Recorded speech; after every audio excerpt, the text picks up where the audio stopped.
Hello.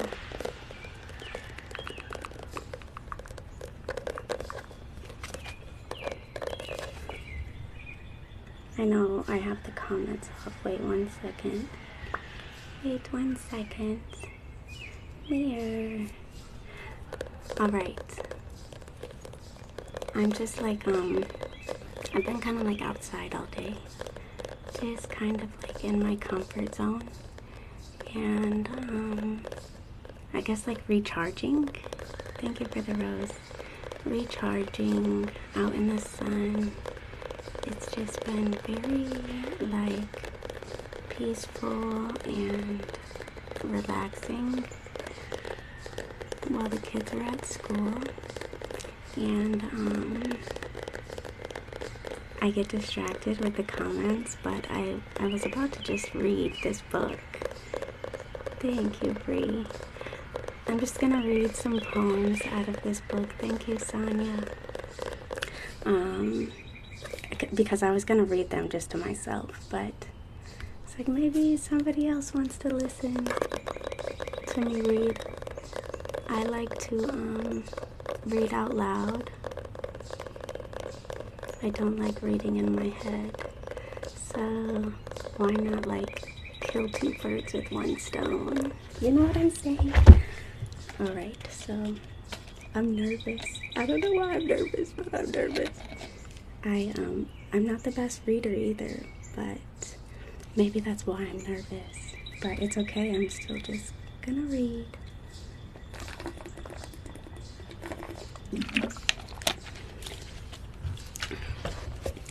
This is like very slow pace, just so you know, so it's not gonna be like chaotic or anything.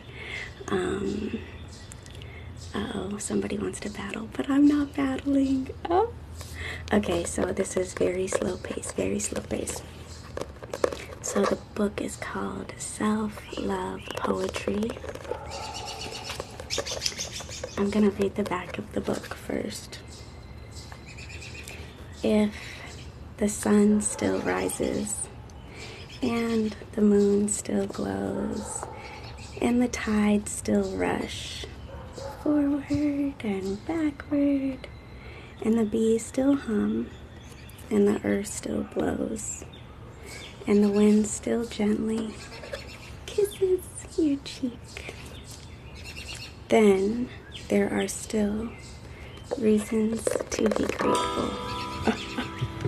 Where's the other phone? Reasons to be grateful.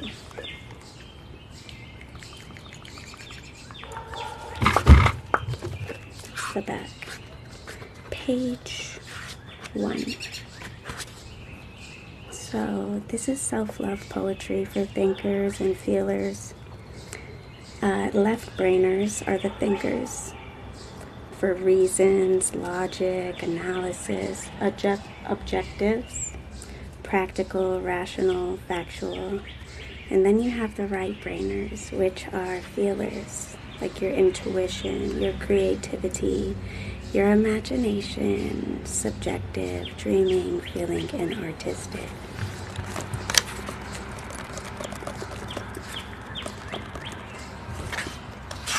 All right. Left brain and right brain. All right. Page 1. I'm nervous. Page 1.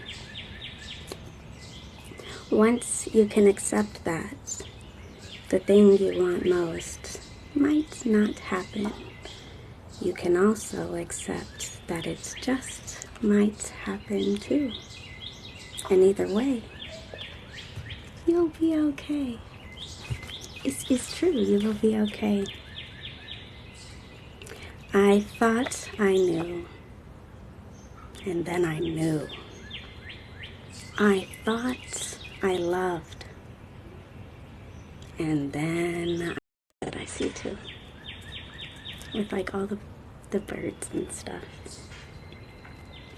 Okay. Right now I'm just sitting on a trampoline on my front porch. Okay. I thought this would be the year I get everything I want. Now I know this is the year I appreciate everything I have.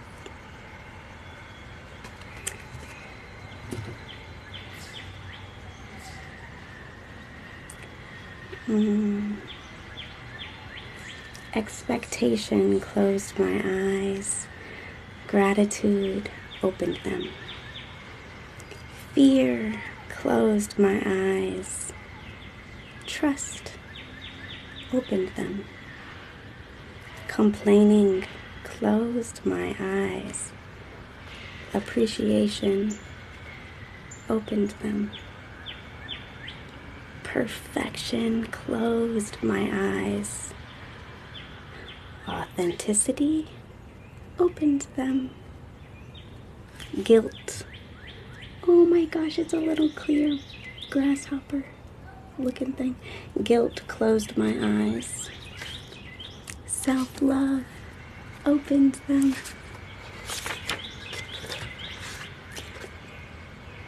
If putting everyone else's needs first hasn't worked, there is another option. AKA, don't forget to put yourself first. Don't forget.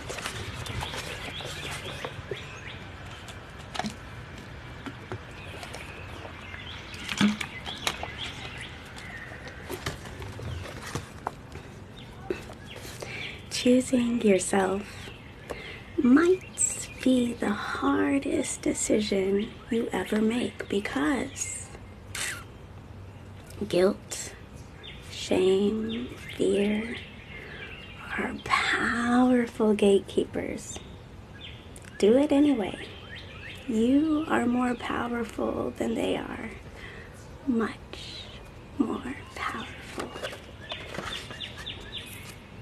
I love poetry. I love it. Everything can change, and I will still be joyful. Nothing can change, and I will still be joyful. That one's cute.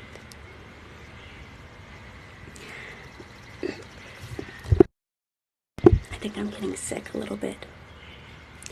Under the dust of disappointment, weight of responsibility, ache of pain, numb of fear, and burnt of resentment, your true self remains.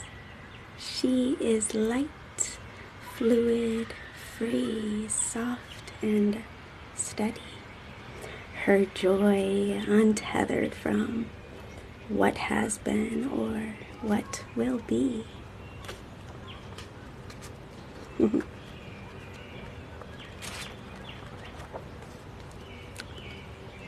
If your hard work feels unseen, stop making it look so effortless.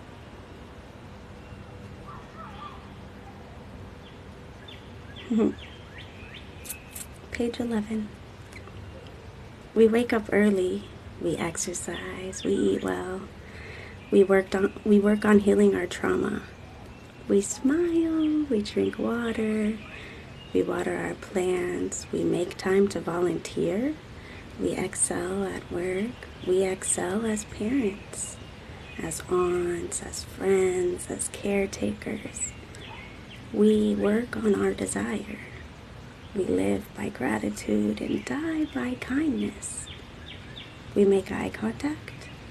We limit our screen time. We look damn good. We moisturize. We exfoliate. We manicure our nails and tame our hair. We smell good. Thank you for the gifts. We smell good. We read books. We make time for people in need. We host dinner parties. We remember birthdays and birthday gifts. We start the company. We take care of pets. We research the ingredients. We plan the vacations. We never complain. We wake up. We do it again. We clock in, but we never clock out. We make it look so easy. We make it look so easy. We make it look so easy. It wasn't. It isn't. And it never will be. I love it. I love it. Thank you guys for the gifts. Thank you so much. It's a little hot out here. It was so nice all day today.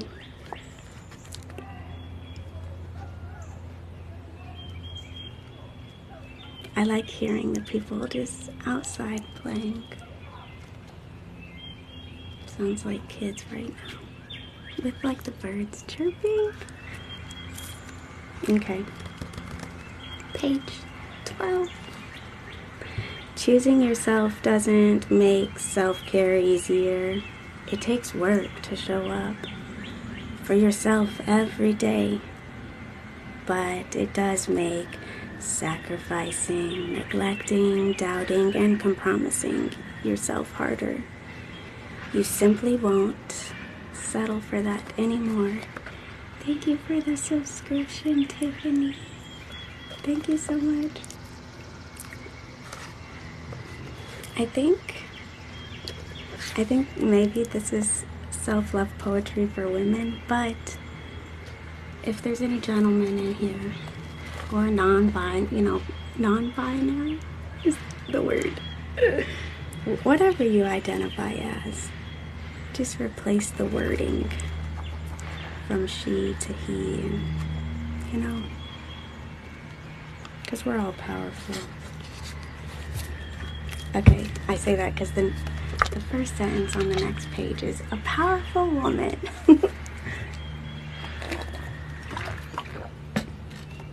All right. A powerful woman lives not at the surface, but in her depths. She makes her bed among the roots of her being. She is at home in her light, at a peace with her darkness. She listens when her intuition speaks and doesn't react when her ego screams. She reflects in her moments of stillness. She arises in her moments of clarity. She appears as she is, whole, worthy, abundant, proposed, divine, and chosen. You're the chosen one. You're the chosen one.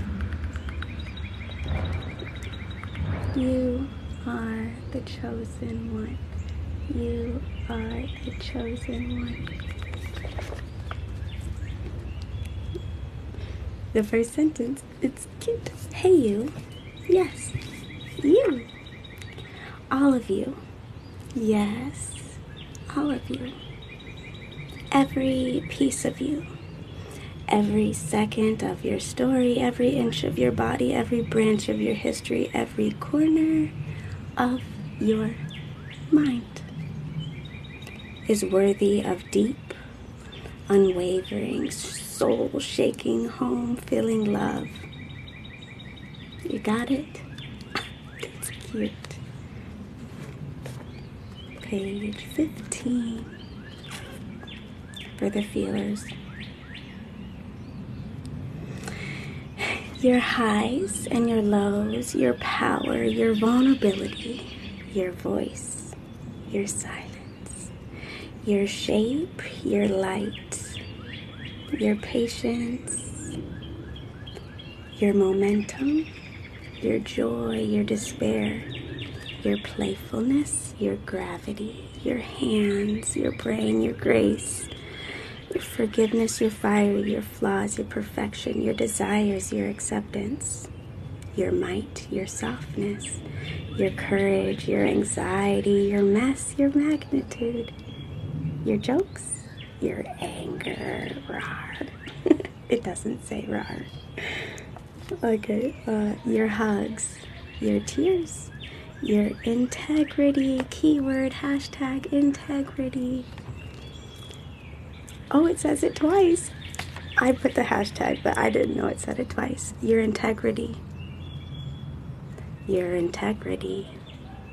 Your talent, your conviction, your vision, your resilience, all of you. That is what I love.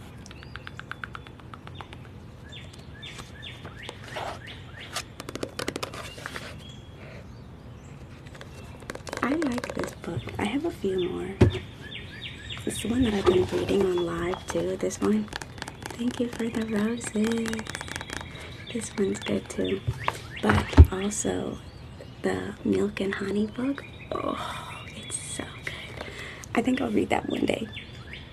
But it's very like cutthroat, you know, so I don't know. But I like this book. When I started approving my own choices, guilt and shame became powerless over me. She owned her choices and her moods, both high and low. Her happiness was hers to cultivate. She was the cause, the catalyst. She was her own.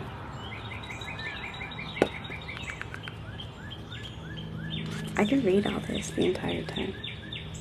I let go of my expectations and stopped feeling disappointed. I stopped feeling disappointed and started feeling alive. I didn't realize how much I was carrying until I put it all down.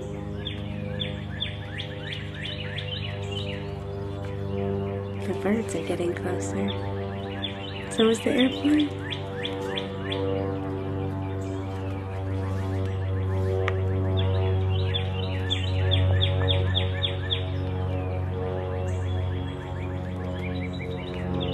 Isn't it crazy, like, how high, like, a plane can be? It might be so high you don't even really see it. But it's like landing in your backyard.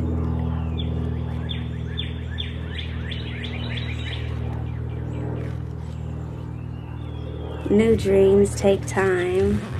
If the door has closed on the future you thought you'd live, give yourself time to dream up a new one. Learn to speak your dreams. Let them spill onto pages. Fill up quiet rooms. Taste your dream. As they roll around in your mouth, awaken dormant taste buds. Like the first berries of summer. Know them inside and out. Dreams so vivid you can hear them. A steady hum of hope in your ears.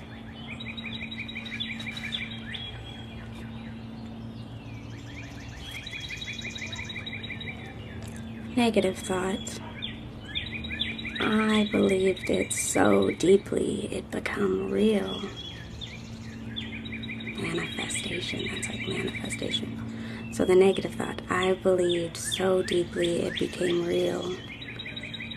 Positive thought, I believed it so deeply it became real. Your choice. I like that. It's okay, like, if you think negative, if you catch it, like, before it is, like, spreading and you go deeper into thought, like, transfer that negative thought into something positive. And it might not be easy initially because it's not something you're used to, but stop and think of, like, another perspective. You know what I'm saying? Okay.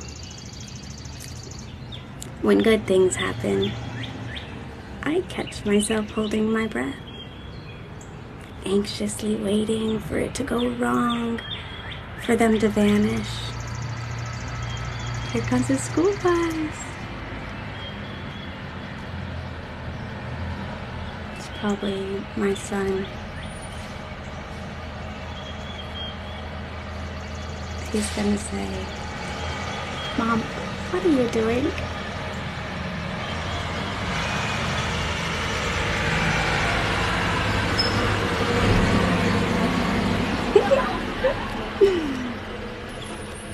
You know, like I'm like as big as all the middle schoolers. So I'm sure I probably look like his sister or something. But I know for doggone sure he don't never want me. Sorry, is that loud? I'm sorry. Thank you for the gifts. I'm sorry. I know he don't never want me to be outside. He's like, "No, Mom. No, stay inside." Okay, wait. Okay. Okay. Sorry. I'm just gonna wait for the bus to take off and then we'll read some more. Just a little loud. It's distracting. I get distracted so easily. Thank you guys for the gifts. Thank you so much. We'll take a water break. Stay hydrated. He's already looking at me. He's already looking at me.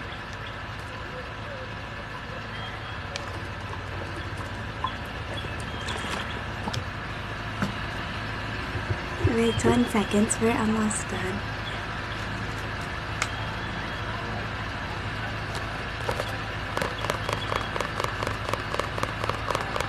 I think the bus is waiting on Jesus to arrive. I don't know what's taking so long.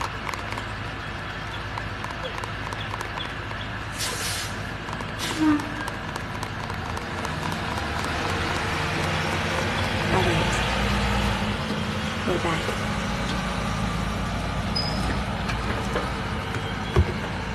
Alright.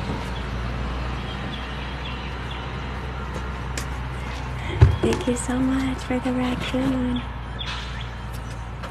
There's pizza. Shh. There's pizza. Sorry. Thank you for the raccoons. Okay. Now we're back to reality. Oh, there goes gravity. Just kidding, just kidding. Thank you, Christina. Okay, the next page says, thank you so much. Oh wait, did I ever finish this one? Oh no, I didn't. I was in the middle of it. Thank you so much. Wait. Okay, I'm just gonna start over.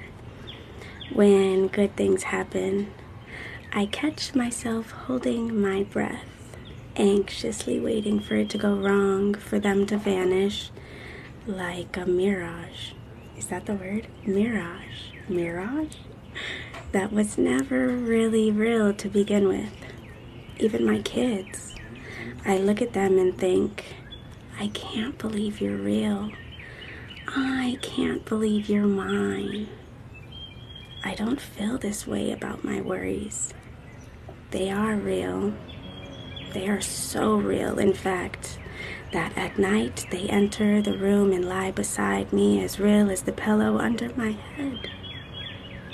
My fears, anxiety, pain, doubt, guilt, these are the things I never question. I never say, I can't believe you're real. I can't believe you're mine. I own them and wear them like a uniform. But no more. Starting today, I will believe my blessings instead of my fears. I will look at my blessings and say, you are real. You are mine. And when my worries try to visit me tonight, I will say, I don't believe you are real. I don't believe you are mine, and my blessings and I will rest. That was good. That was good. None of these poems have like titles, so otherwise I would tell you all the titles. It's just a whole bunch of poems put together. A little one, just a little bitty one. The feeling you get When you start listening to your inner voice instead of shushing it, that feeling, listen to yourself. Listen to yourself.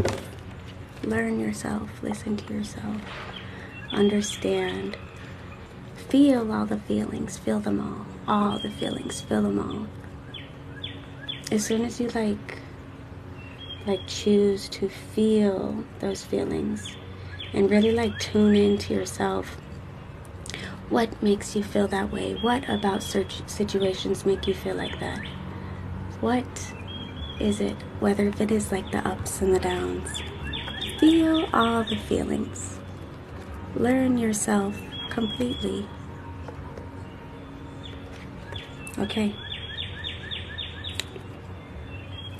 Remember how it felt to start something new? To feel yourself growing, learning, becoming stronger, sharper, more powerful. Remember thinking, how did I even live before? The newness so deeply embedded in the very essence of who you are. Consider that while you may now feel life is, what's this word? Monotonous?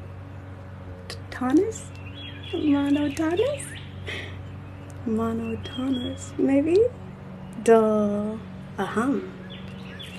If repeated tasks and emotions, that potential for experiencing the exhilaration of newness is still within you. All you have to do is claim it.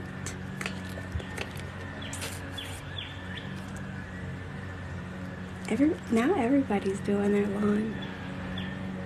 Where your intuition leads, the entire universe follows. Trust her. Trust her.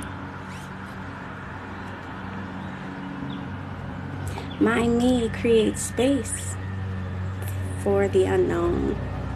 She can remember the past without being defined by it. She can manifest the future without being tied to it. She is present, she is peaceful, and she is powerful. Maybe I should go out back.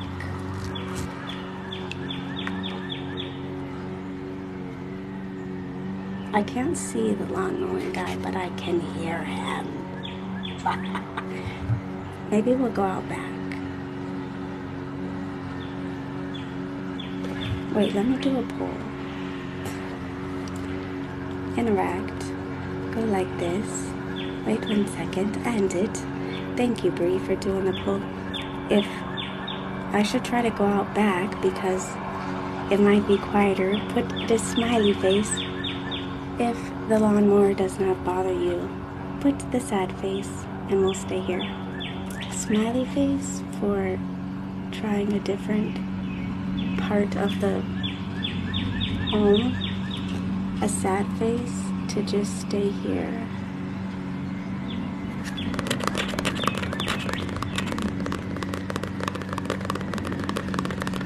A sad face to stay here, a smiley face to try Outback.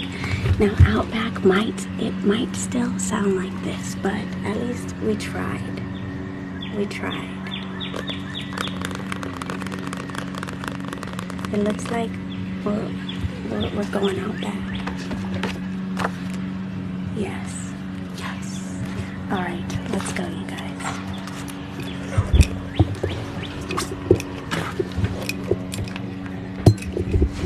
I'm gonna mute.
That's a little better, actually. It is a little bit better. Good decision. Good choice. Oh. No. Is it back? Oh, are we back? Can you guys hear me now? Can you hear me? Can you hear me? We almost lost service. We did almost lost service.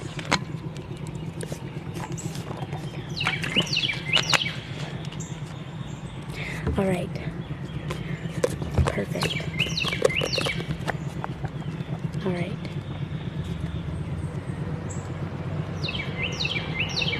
Let's see. What page were we on? And let me put up the microphone. All right. All right. That way it's at like mouth level with me. Okay, okay, okay. That bird is kind of loud. He's kind of loud a little bit. Okay. I was saying. Okay.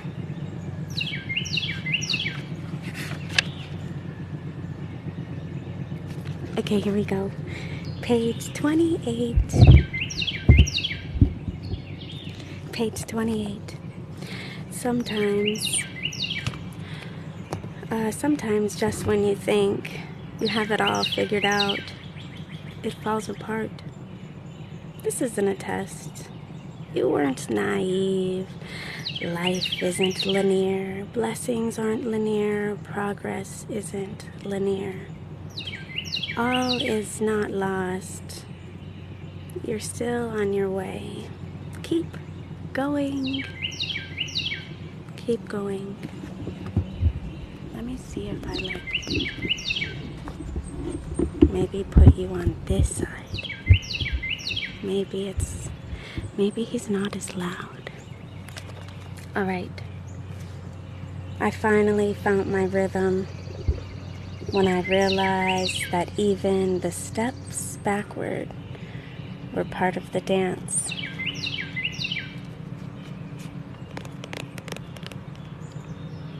When I can't move my mind, I move my body.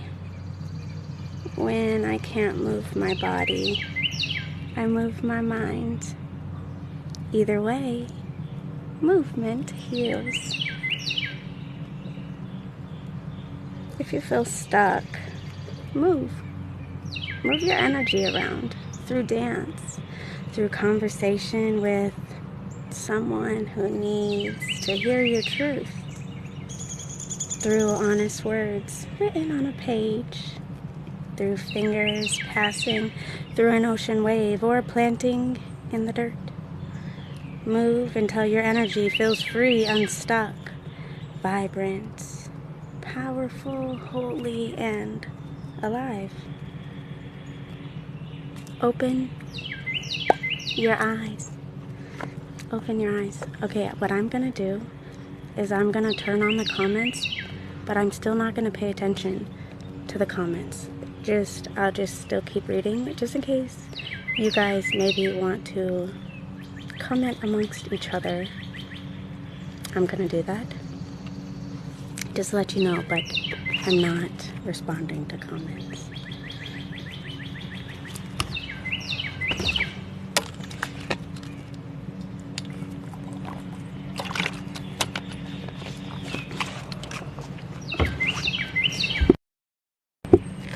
All right, open your eyes.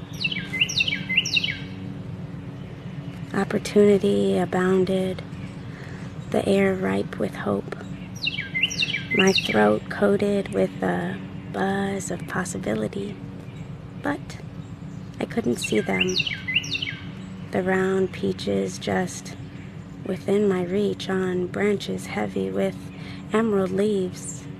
My eyes are glazed over with guilt, the fist tense with regret, my lips pursued in defense, and my cheek flushed with shame. The fruit turning rot, the sweet smell of summer now making me sick. So much presence lost, because my body was here, but my mind was not.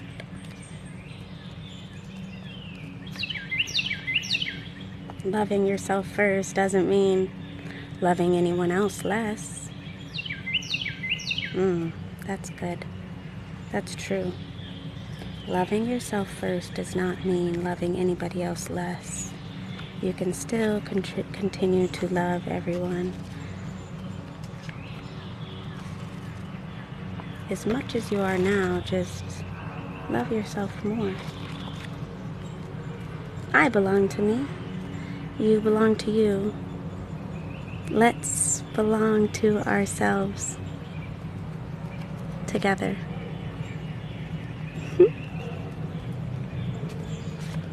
We've tried giving ourselves less. Isn't it time we try giving ourselves more? Today, give yourself permission. No, more than that. Give yourself everything. All of it. Time. The benefit of the doubt. Gifts. Patience, affirmation, the extra mile, delightful surprises, validation, trust, a soft touch, smiles, forgiveness, faith, unconditional love. All of the things once reserved for our lovers, for our children, take them. They are yours. They are yours. Page 38. 38. My wish for you. My wish for you to be alone without feeling lonely. To reflect without regret. To anticipate without fear. To love without dependence. To give without expectation. To grow without attachment. To embrace yourself without exception. To be here now without distraction. To live joyfully without condition. To choose yourself without guilt, shame, doubt, or hesitation.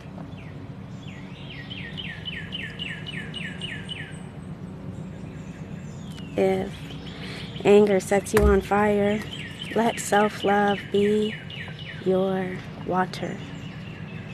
If shame suffocates you, let self-love be your air.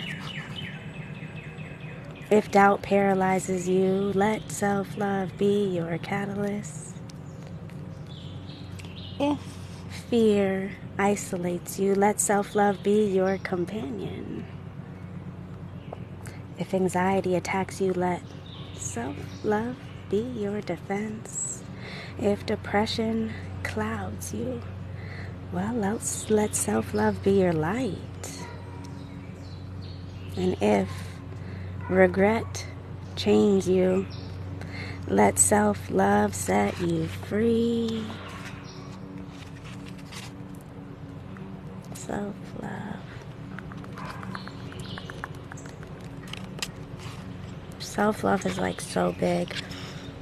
I like push self-love like onto people. You can kind of like pinpoint when someone is like lacking self-love because of their love language. You can tell when they put more effort into those around them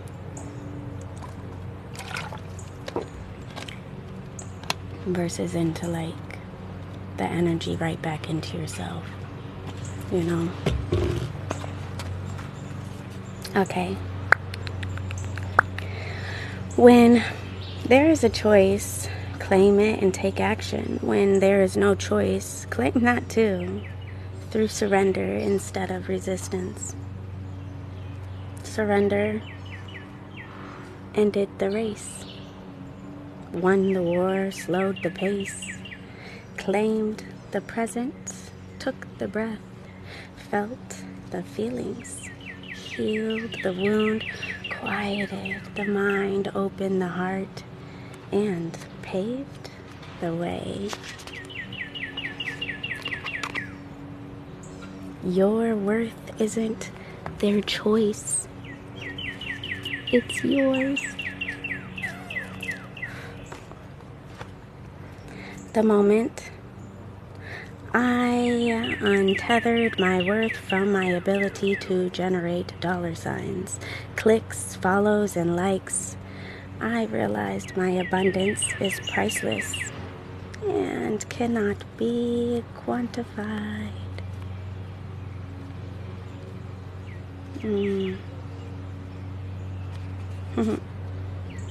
Warning, warning, warning, warning. Common side effects of self-love include losing the weight of guilt, shame, doubt, fear, and toxic relationships. Page 45. Y'all, we've read 45 pages. Fear of confrontation used to silence me. It used to. Self-love raised my voice. Fear of failure used to immobilize me. Self-love emboldened me. Fear of judgment used to consume me, but self-love made me whole. Fear of abandonment used to anger me. Self-love helped me set sail. I think I see like the pattern here, like what it's doing. Because now we're talking about self-love. Oh, wait. Just kidding. I thought. I did think. Okay.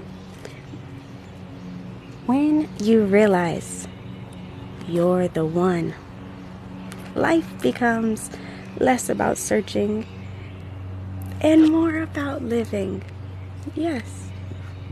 Oh my gosh, that is true. When you realize you're the one, because remember, you are the chosen one. You're the prize. Once you realize that you are the one, life becomes less about searching and more about living. I think that's where like I stand in life right now. Oh, he's a flying spider. Oh, he was kind of cute. Okay. When you feel most invisible, you will see. When you feel most unlovable, I will love you. When you feel... That first sentence did not say you will see. It says I will see. Let's start over. When you feel most invisible, I will see you. When you feel most unlovable, I will love you. When you feel most proud, I will celebrate you. When you feel most alone, I will accompany you. When you feel most excited, I will reveal with you. When you feel most uncomfortable, I will comfort you. When you feel most emotional, I will feel with you. When you feel most lost, I will remind you of you. When you feel most you, I will be one with you. Note to self. A little self note. Start replacing your question marks in your mind with exclamation points. What if? Question mark. What if? Exclamation point. What if? Oh. Okay. You are born with a superpower. It is your imagination, your ability to dream. You can construct a vision for the future beyond anything you've ever experienced, beyond what is currently even possible. Knowing you have this gift Stop seeing only what is missing from your life. Negativity dulls your imagination and fuels your fear. It immobilizes. It robs you of the color and juice of life. See the color, taste the juice. Use your gift to dream up a world we would all relish being a part of. Then, take action.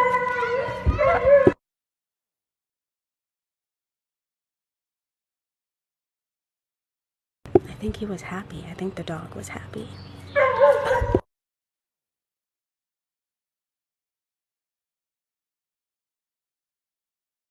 I think he's very happy.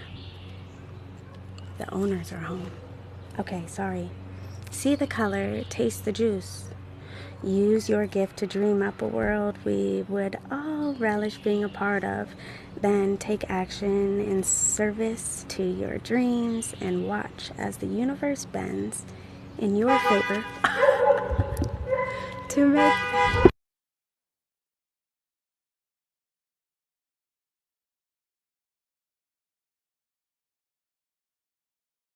He's leaving now.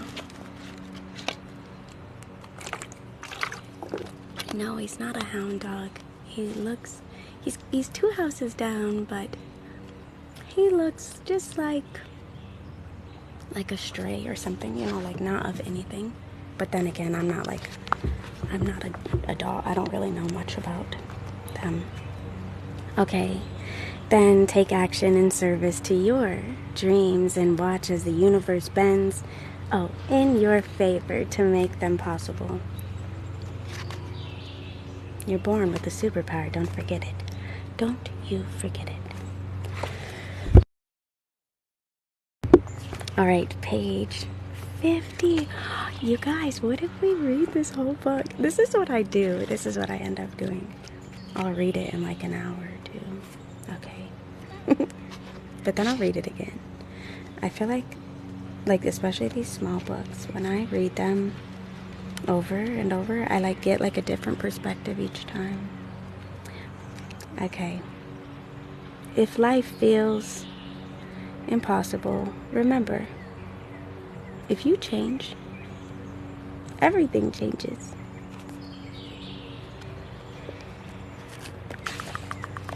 Page 51. 51. I felt stuck, so I embraced stillness. I felt powerless, so I embraced surrender. I felt emotional, so I embraced vulnerability. I felt abandoned, so I embraced my own company. I felt ashamed, so I embraced my story. I felt empty, so I embraced my authenticity. My wholeness, my worth.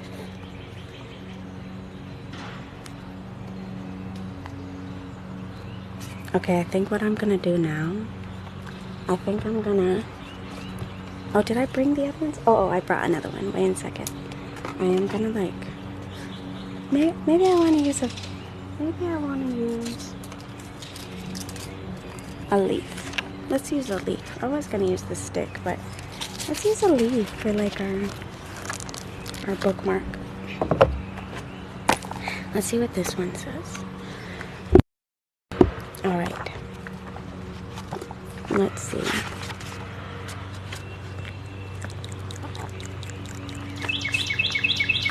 We did win. We did Starlight. The greatest show on earth. Oh yeah, we did that one.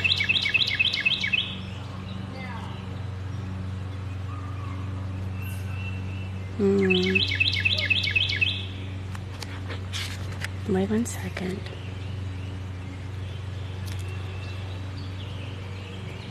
I don't know if I would read this book anymore. Okay.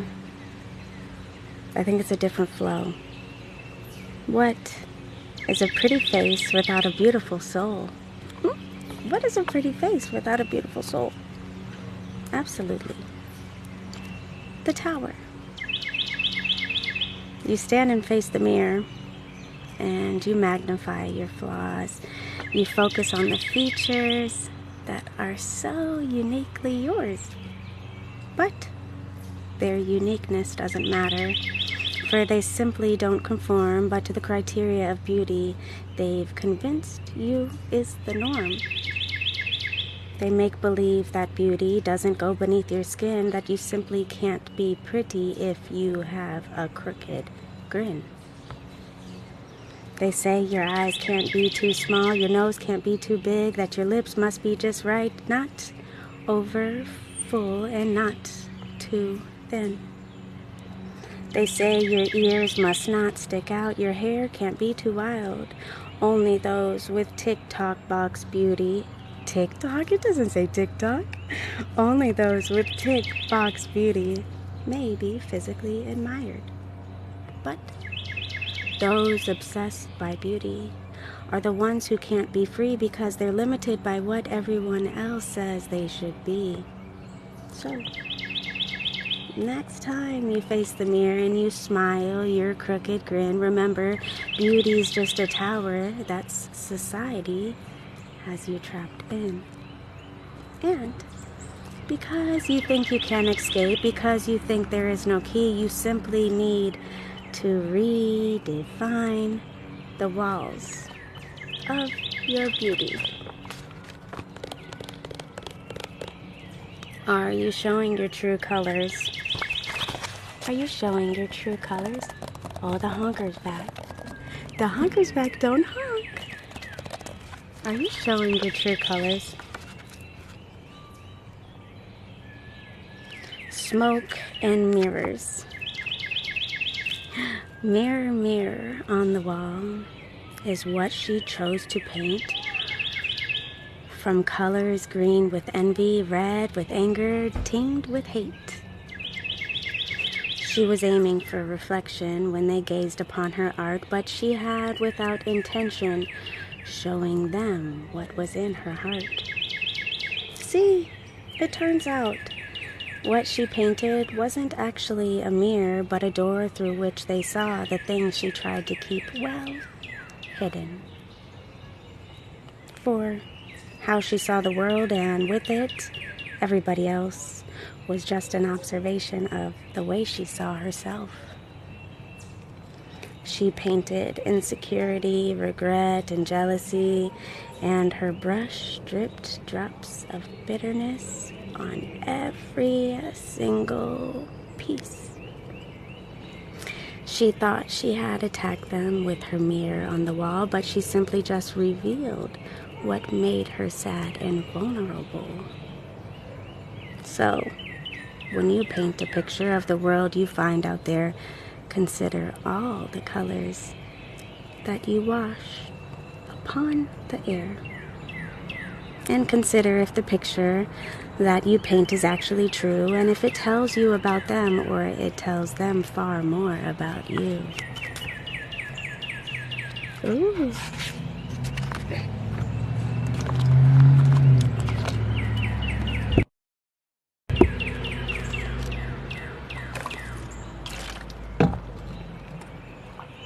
All right, the next one.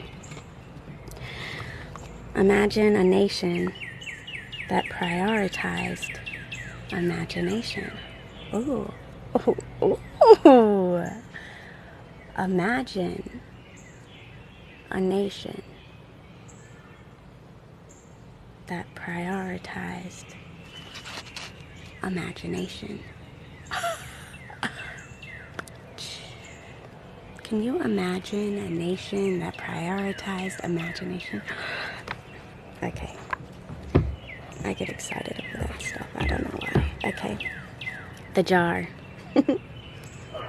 There was a little dreamer who, from just the age of 3, spent all his time imagining what he could do and be.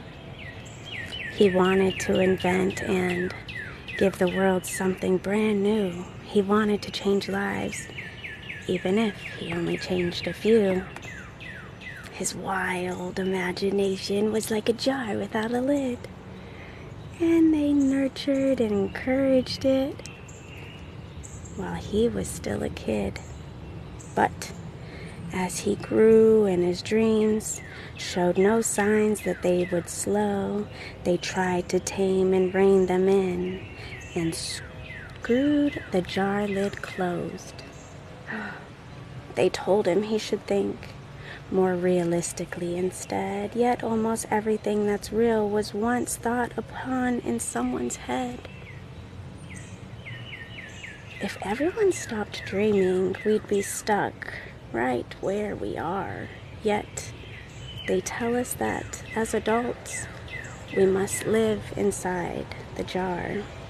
So, he parked his dreams up in the clouds, said he'd return someday, but his dreams grew all redundant and his life got in the way. Yes, the dreamer stopped his dreaming, and they were all left wondering why. Well, they said the sky's the limit, then put a ceiling on the sky. Oh my gosh. Oh my gosh. We are all a river. We are all a river. Yes, I will be live tonight, FYI. FYI, PPL, people, I will be live tonight. Okay, the river. The river, the river, the river. Okay, the river. We look upon the map which shows the river's winding course. We can see how it meanders and can trace it to its source. We can see the little blue lines representing every bend and can follow them from where they start until their journey's end. But though we see the river with its curves and turns and twists, we must not assume we know it, for it's so much more than this. See? What a map can't show us is how fast the waters flow, how that water's warm in summer and it freezes when it snows. It can't show how the water level rises with the rain or show all the plants and creatures that the river can contain. It doesn't show the children who have played along its banks how it's turquoise blue in daytime, but at midnight shimmers black. A map can't show the families who have picnicked at its edge, or the lovers who have kissed there, or the faces it reflects. See, we think we know the river, but it far exceeds our thoughts, for we're forgetting all the stories that have thrived along its course. Yes, we may see how it starts and ends, and turns and doubles back, but a river's so much more than little blue lines on a map.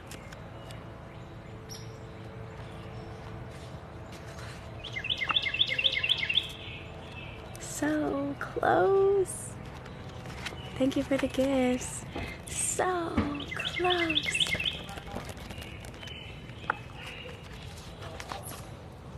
We got the honker. They're back outside.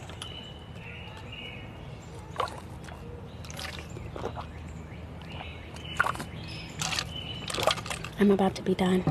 Then I'll end the live. Okay, so close. Almost. Almost. He almost took the bus that day, the number 54. And she almost got off early at the stop outside his door. He almost stopped for coffee in the cafe where she served, and she almost cashed a check-in at the bank in which he worked. He almost walked straight into her, engrossed so in his phone, when she almost crossed the path he walked, but crossed over the road. He almost met a friend out in a bar that Friday night, and she almost sang his favorite song. favorite song on the bars open mic. I like this song it's called Your Favorite Song by 2C. That's why I smiled. Anyways.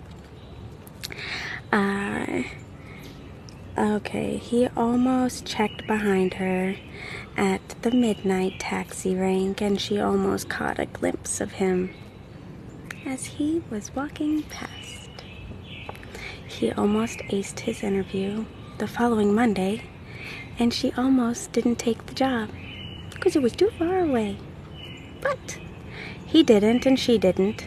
Save that one time she did, he was almost nearly hers, and she was almost nearly his.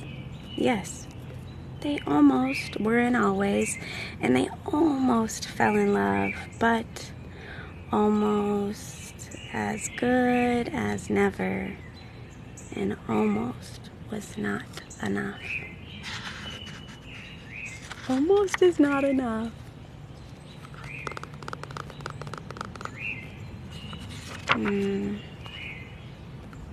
Let's see.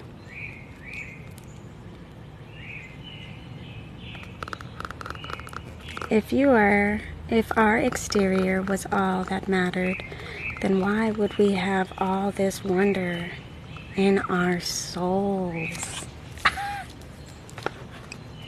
If our exterior was all that mattered, then why would we have all this wonder inside our souls?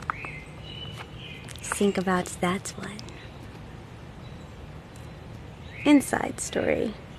Inside story. Here's an inside story. That's what it's called, inside story. They saw her in a library, discarded on a chair, and her glossy, shiny cover made them notice she was there. They picked her up and held her for a minute, maybe 3, and they said she was exquisite, the most beautiful they'd seen. They thought not of her pages, simply stared at her in awe.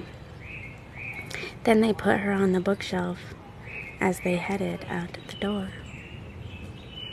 So they never knew the words she chose to mark her journey's start, and they didn't read the rems and rems of kindness at her heart. They didn't read the things she hid in pages left untouched, or the hellos and goodbyes she said to people that she loved. They didn't read the chapters where she set herself apart, and they never read the lines she wrote of how they played their part. They didn't read the pages of her struggles and her strengths, and they missed the ripped up paper where she'd torn herself to shreds. They never read the parts about the places she had been, or the people she had helped, and all the wonders she had seen. So when anybody asked them what it was that she was like, they realized they had no idea what she was like inside. See, they told her she was beautiful because of how she looked, but they just admire her cover, and they never read her book.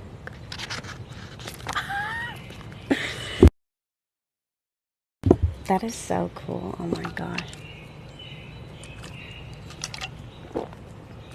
It's like, wait, was I like, I think I was reading another poetry book, or maybe I like listening to poetry too.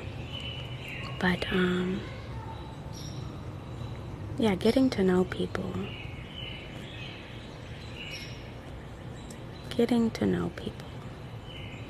Being like judge-free, just like understanding that like we're all on different journeys, and really like we make this world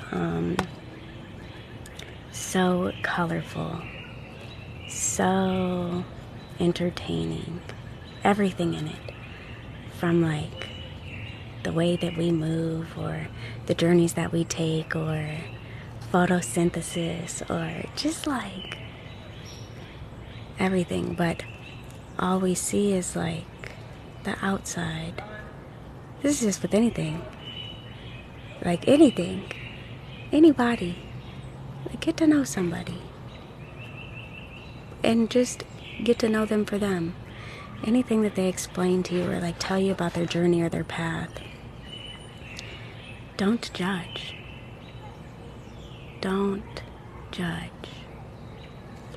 Just listen. It is not your life.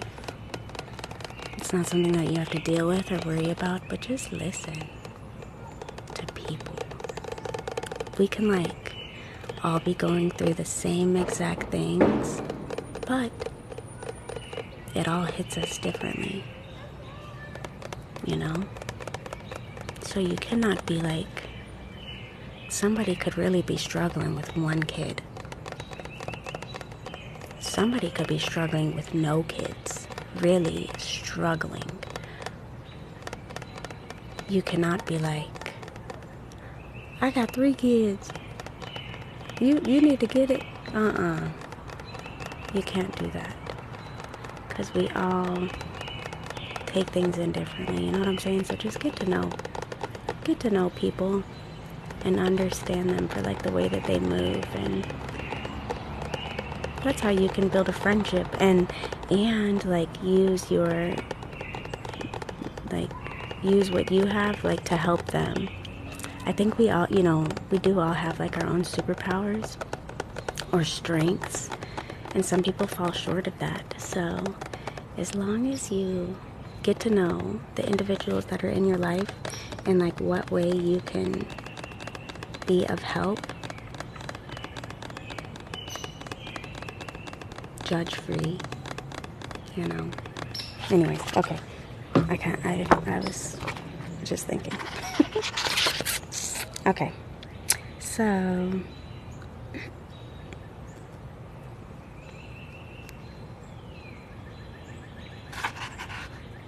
Lost.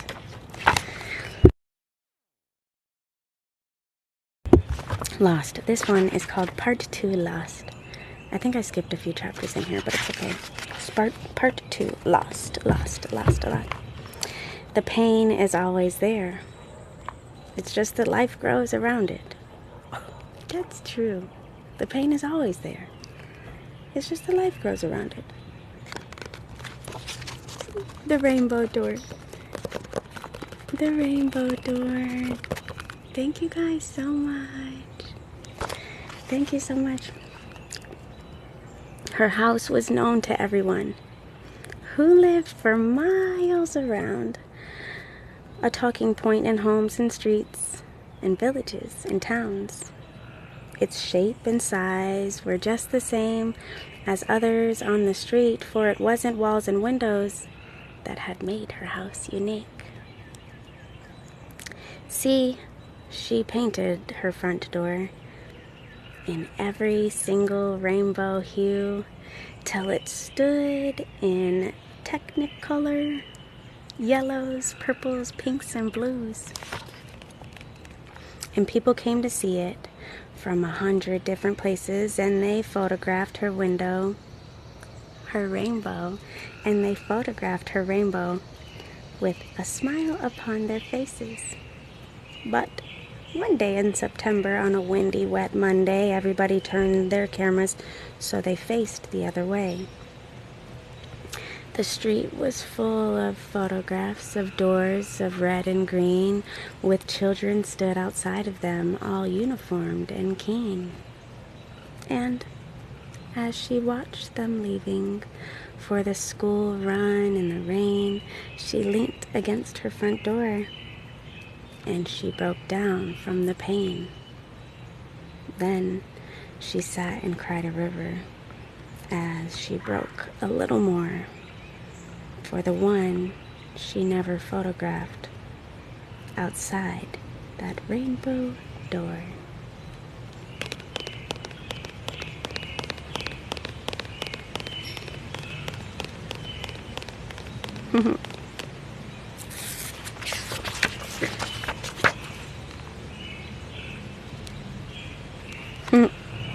There's light in there somewhere. I promise. There's light in there somewhere. I promise. I promise. The dark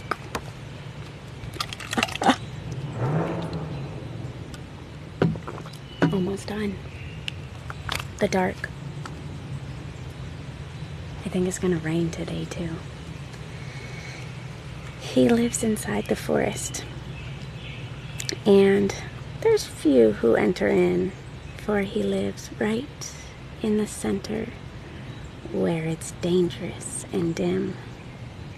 To reach him at his middle, there's a gauntlet you must run through the trees and the past creatures that stand guard against the sun. See, he used to feel nothing, used to sitting in the dark. He feels safe under his canopy that blocks out all the stars. But now and then a sliver of pure sunlight filters through, and it's such a rare occurrence that he's not sure what to do. It feels like it may burn him with its piercing molten rays, and he has to shield his eyes for fear it's setting him ablaze. Its light is overwhelming, and it's choking, and he's choking on its warmth. It's illuminating shadows that he's trying to ignore. So he strengthens his defenses to drive out the sun's warm touch, for he'd rather feel nothing than feel everything too much.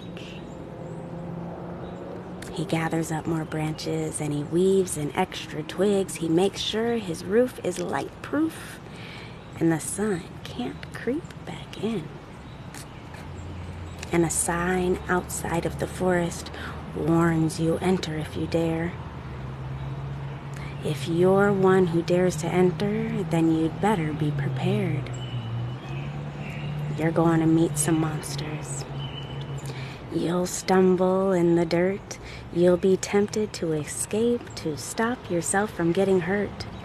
But if you reach the middle, sit and talk with him a while and convince him life's for living, not just to be survived. And tell him though it's dark here, that the reason he exists is that the stubborn sun's still shining and she won't give up on him.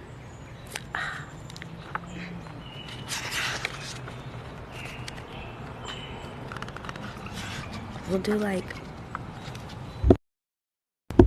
2 more pages. 2 more pages. We've been reading over an hour now. Okay. One of the biggest lies in all the world is, I'm fine. One of the biggest lies in all the world is, I'm fine.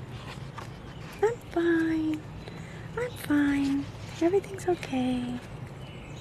Sinking, S-I-N-K-I-N-G, sinking. There's thunder trapped inside her. There's a storm that lies within. There's a hurricane that's building, and it's growing with the wind.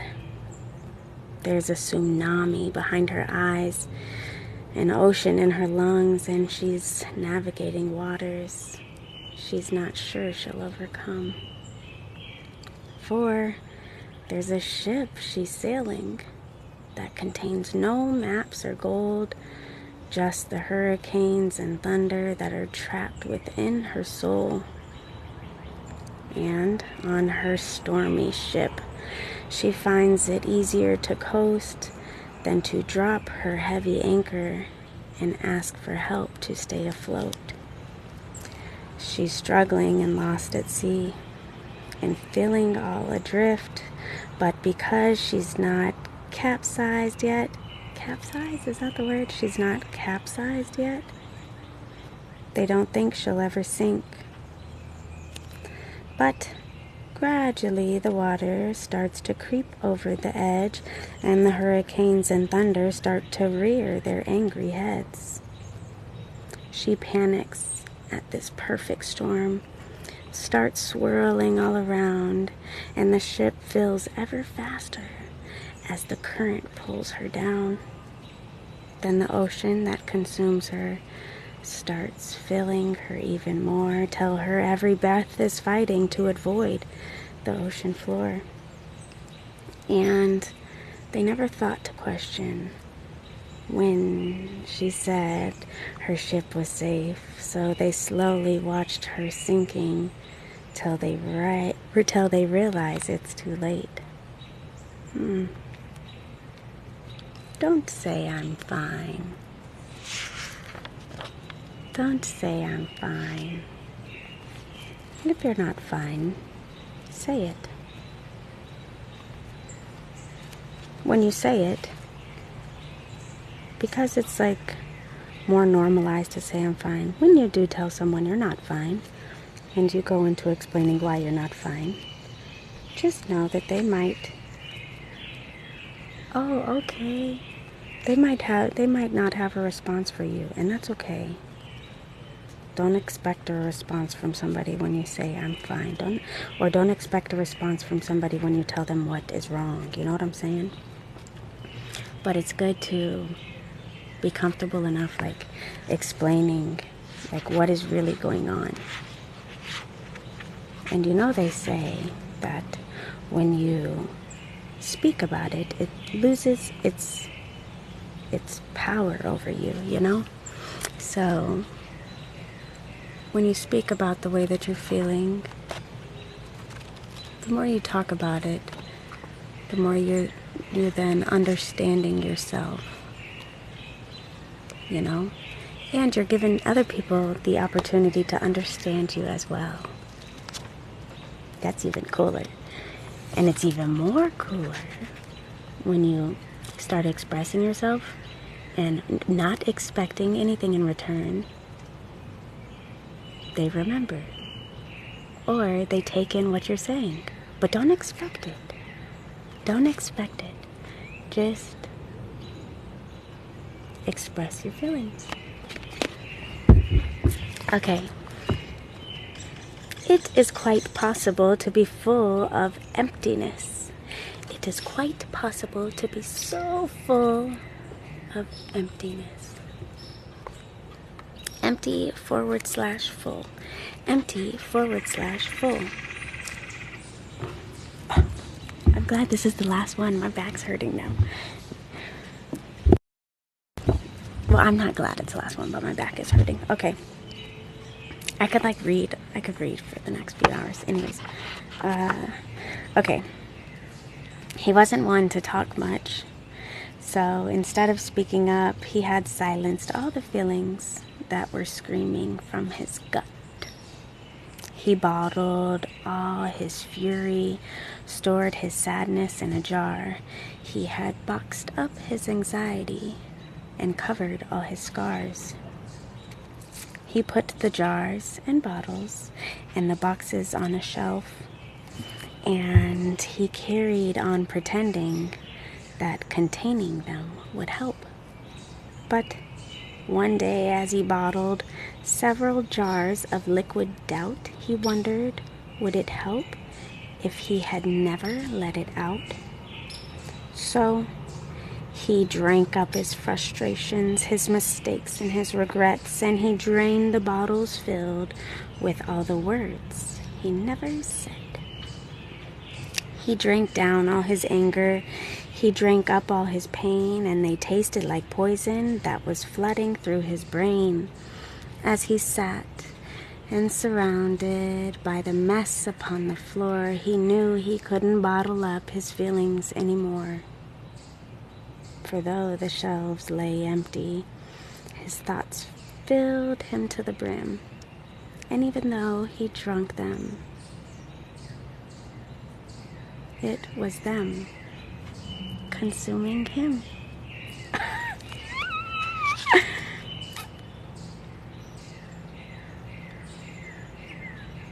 Oh my god, I just want to keep reading. This looks like a good poem too. Wait, okay. Okay, we're gonna read one more. The only reason we're gonna read one more is because, I don't know, we're just gonna read one more. Alright, perfect. I wish I had a little bit more water. That's not enough. Okay. I'll try these. Okay. To be understood is to be truly seen. Hi, you guys. Hello. To be understood is to be truly seen.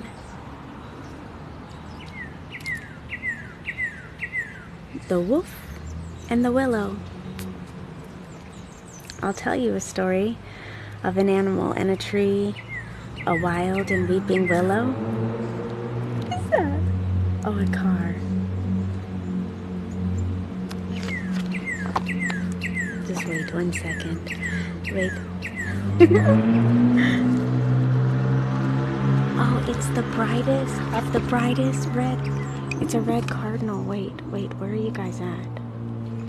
Oh man, I couldn't get it. Oh, it was like orange. Thank you, Casey, for the auto renewal. Okay. The wolf and the willow. I'll tell you a story of an animal and a tree, a wild and weeping willow who was gentle as could be, and a wolf cub who was known throughout the woods in which he lived for the anger and aggression and the hate that haunted him. See, one night when the moon was full, the wolf cub, all alone, ran full speed through the forest till he reached the willow's home. He clawed and mauled her branches, and he growled an angry song. But she heard about this wolf, so she asked him what was wrong. And with narrowed eyes, as he bared his teeth and then threw back his head, but the words he meant to howl were not the words he actually said. His howling spoke of longing, of regret and jealousy. He told her, "I am not enough. I hate that I am me." He roared out of frustration, and his howls were loud with grief, and the noise grew even louder as his crying brought relief. He told her he was terrified, that he was feeling trapped, and she realized howling at the moon was his way to react. Then the howling slowly faded, and his beating chest grew still, but he closed his mouth and looked down, and his eyes began to fill.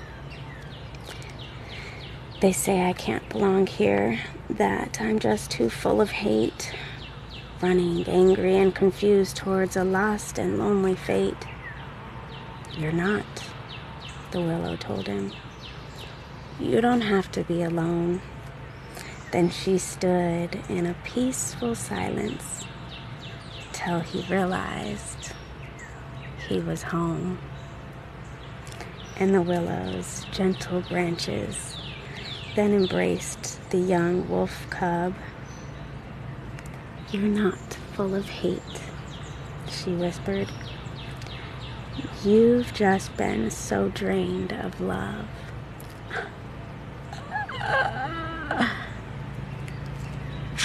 Yeah, so cool.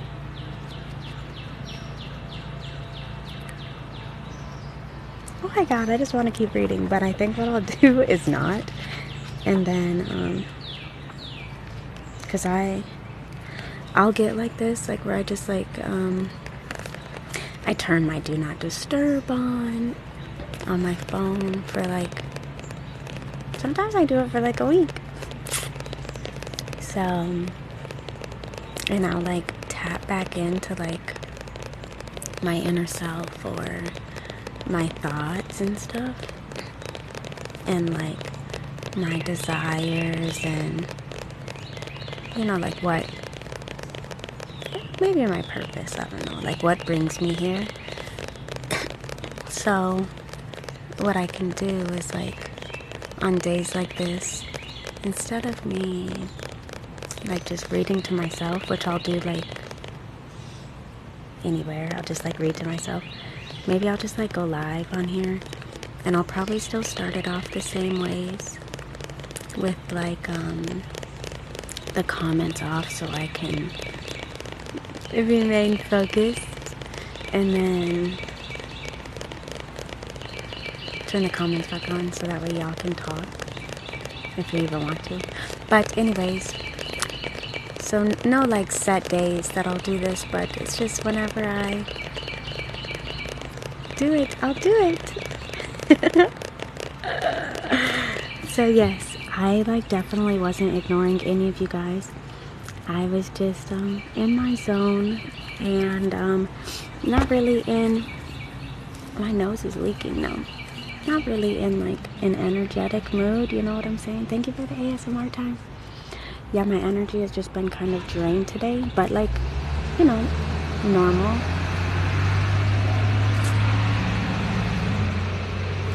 Yeah, not like drain, but like, you know, your body like produces like its natural like dopamine or whatever. Well, I just been kind of like just vibing this week in general, and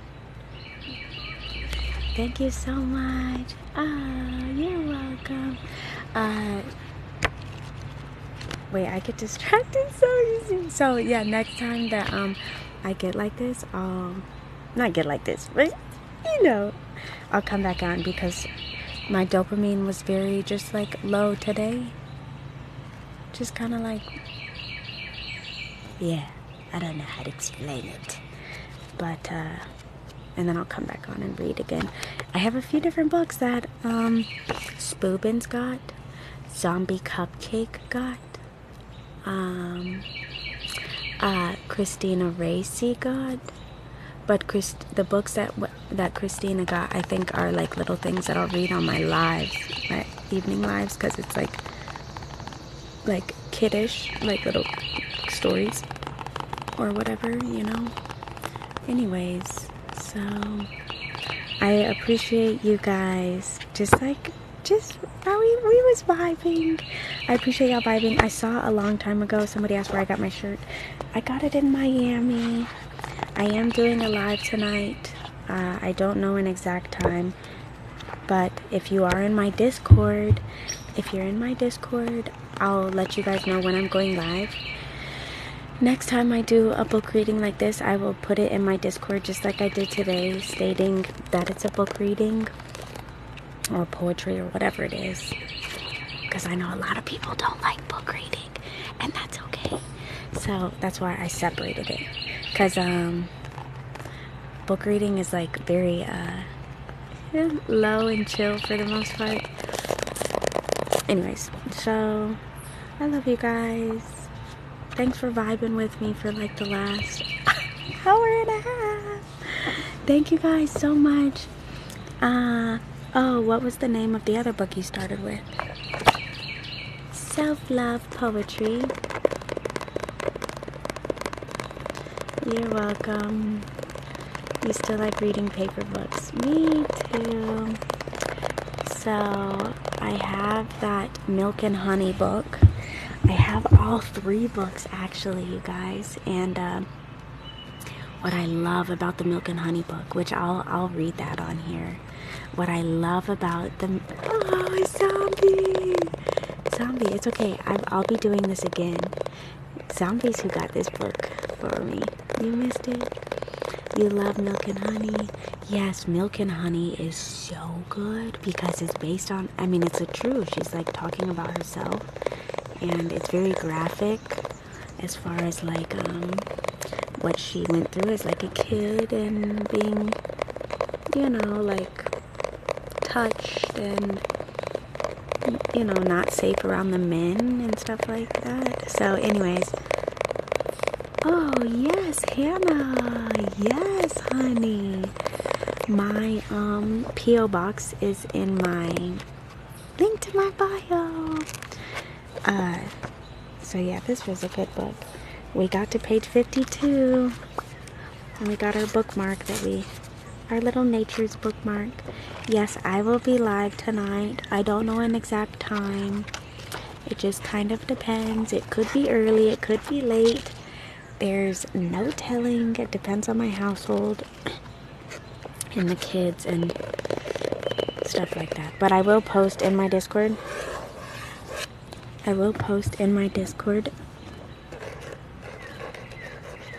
When I'm going live.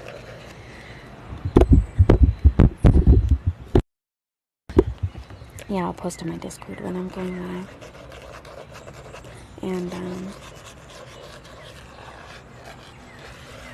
I know I read this at the beginning, but I'm just going to read this part again.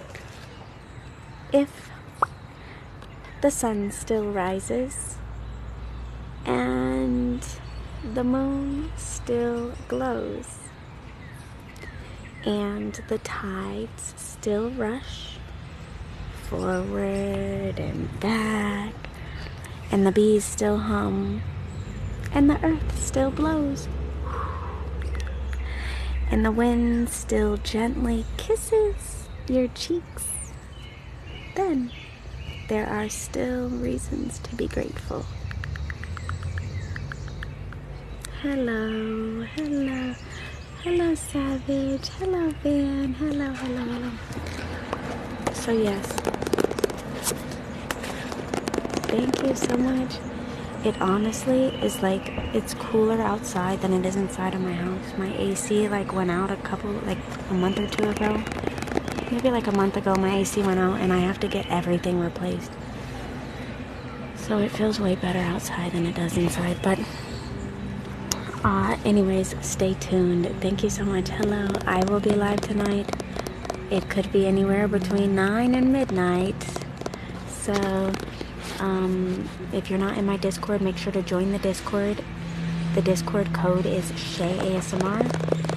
Also, I've been using, if you don't have Discord but you have Facebook, I have been using Facebook as a platform to also post that I'm going live. Is somebody getting married? What is that noise? The Facebook page is called ShaeASMR as well. I'm glad we getting done, because boy, they doing yard work. ShaeASMR is on Facebook too. It's also linked in my bio. Not the rotisserie chicken. Alright, I love you guys. Thanks for tuning in. Good. No, I haven't been in Discord. I'll go and look. The code is, oh, does it matter? Oh, does it matter? The code is just like that. Capital S in Shae and then capital ASMR. So capital S, lowercase h, A, E, capital A, capital S, capital M, capital R. Thank you, Savage, baby. So I'll type it in here. Wait 1 second. ASMR. Right there. This is Z code.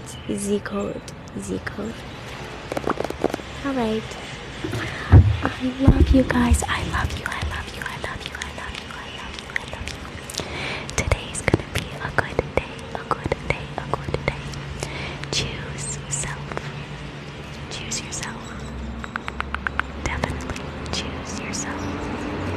You deserve to be put first. You absolutely deserve to be put first. And remember,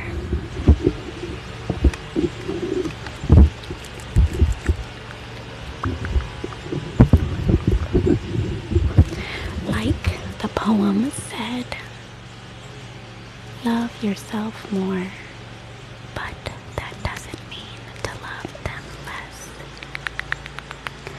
Love yourself more, but that does not mean to love them less.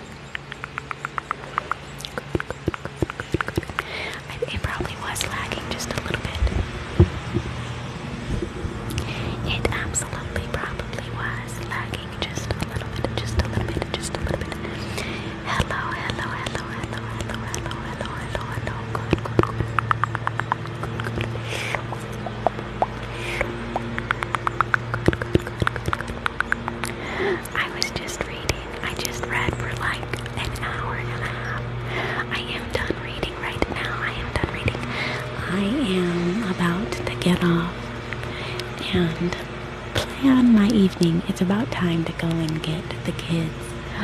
Oh, and when the kids get here, it's no more calmness. I have to unleash the wild side when they get here. So right now, at this very moment, I am recharging my inner dopamine. I am like, oh, this is what I'm like. I am like a jack-in-the-box. I'm like a little jack-in-the-box.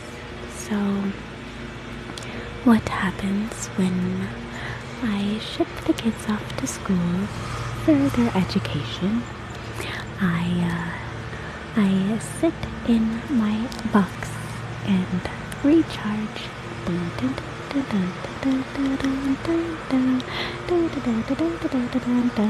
And then they come home, and then it's like, poof.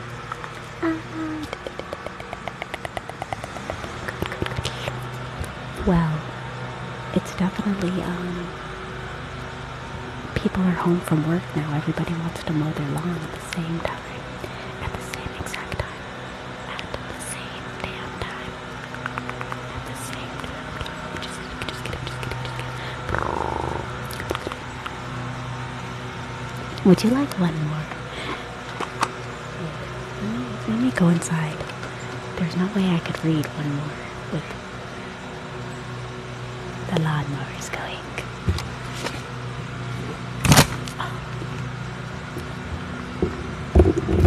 I'm gonna mute the microphone 1 second. You guys are gonna have me read more than one, because I really didn't want to stop. I just kind of like ran out of water. Okay, let's go.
Can you hear me? There's people mowing their lawns out back, out front. My son is passed out on the couch. Okay, just wait. Just give me 1 second. Give me 1 second. Just one.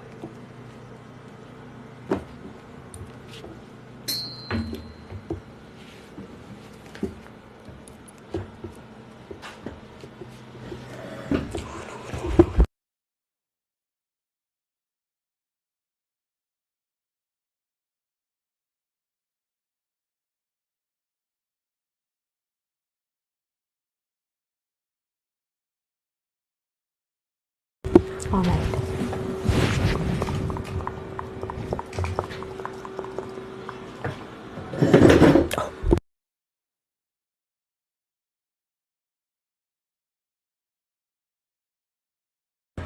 Maybe I should close the window.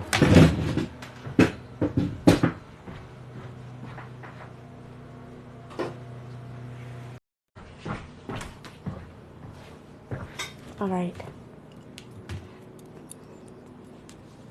All right. Are we back?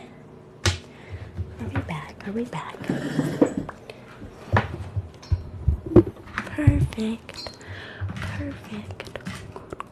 We're in my kitchen because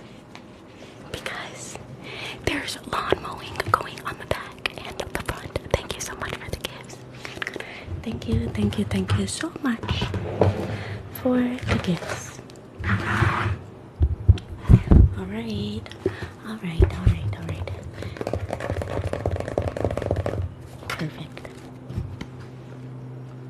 reading this book?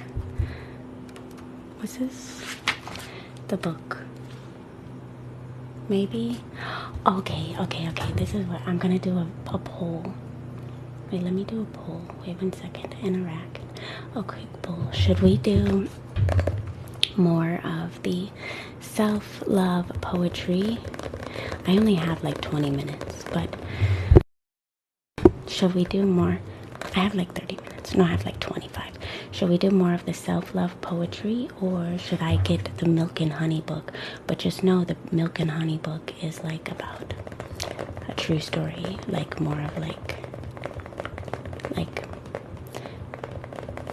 losing yourself through like sex and stuff like that. But there's more to it. It's a story about a girl, a real story. Anyways, so self-love poetry. And the other one is a poetry book too. So smiley face for self-love poetry, or sad face for Milk and Honey.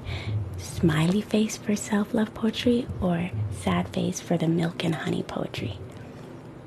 Okay. Smiley face for this one, or sad face for Milk and Honey. Let me go get it while the poll is going on.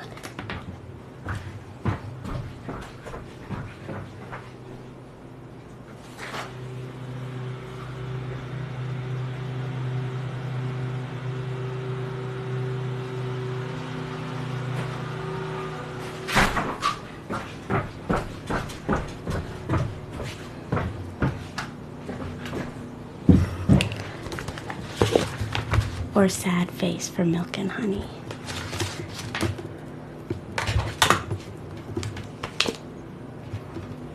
All right. Smiley face or sad face? Smiley face or sad face? Smiley face for self-love poetry. Sad face for Milk and Honey. Milk and Honey. Milk and Honey.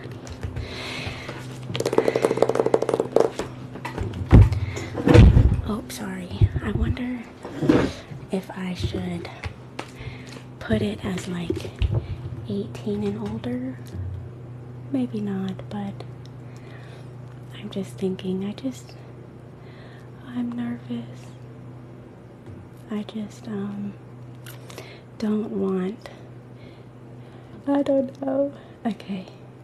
I guess we'll leave it. Okay. We have to leave it. It doesn't, unless I like restart my live. Unless I restart it, but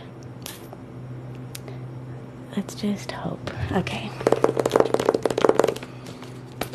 All right. Milk and Honey. Perfect.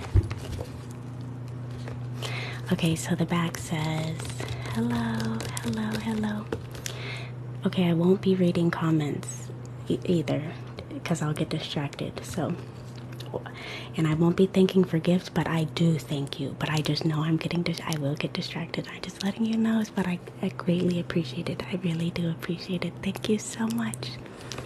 Okay, the back says, this is the journey of surviving through poetry. This is the blood, sweat, tears of 21 years. This is my heart in your hands. This is the hurting, the loving, the breaking, and the healing. I need water.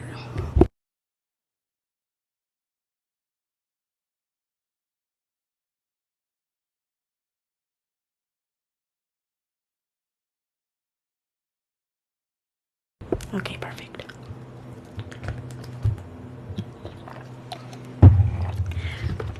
Milk and Honey.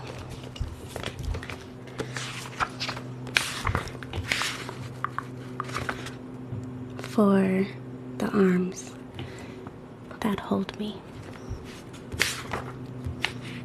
The forward.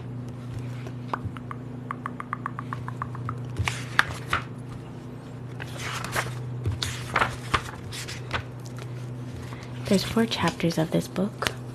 The first chapter is called The Hurting. The Hurting. The Hurting.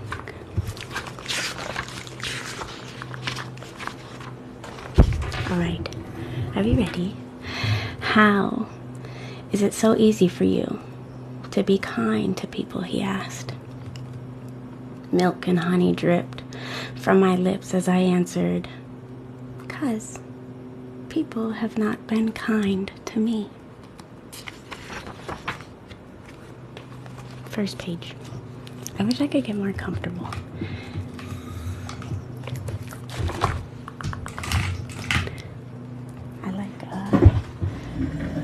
I like being comfortable when I read. Just wait 1 second. All right. Okay, perfect. The first boy that kissed me held my shoulders down like the handlebars of the first bicycle he ever rode. I was 5. He had the smell of starvation on his lips, which he picked up from his feasting father on his mother at 4 a.m. He was the first boy to teach me my body was forgiving to those that wanted, that I should feel anything less than whole. And my God, did I feel as empty as his mother at 4:25 a.m. Page 2. You have been taught your legs are a pit stop for men that need a place to rest, a vacant body empty enough for guests, but no one ever comes and is willing to stay. It is your blood in my veins. Tell me how I'm supposed to forget. The therapist places the doll in front of you. It's the size of girls your uncle likes touching. Point to where his hands were. You pointed to the spot between its legs, the one he fingered out of you like a confession. How you're feeling. You pull the lump in your throat out with your teeth and say, fine. Numb, really. Midweek sessions.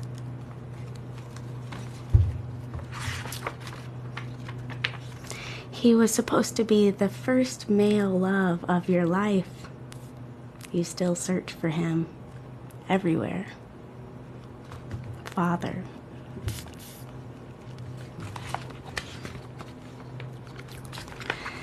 You were so afraid of my voice.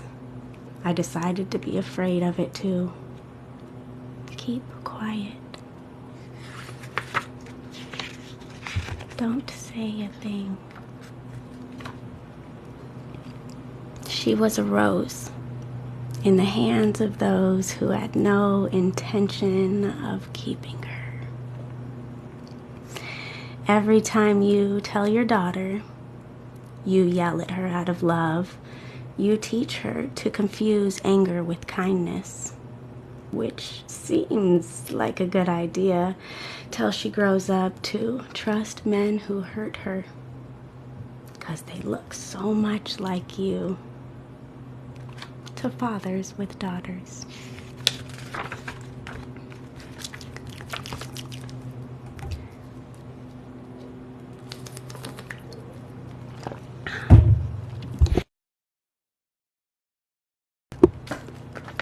I've had sex, she said, but I don't know what making love feels like. If I knew what safety looked like, I would have spent less time falling into arms that were not.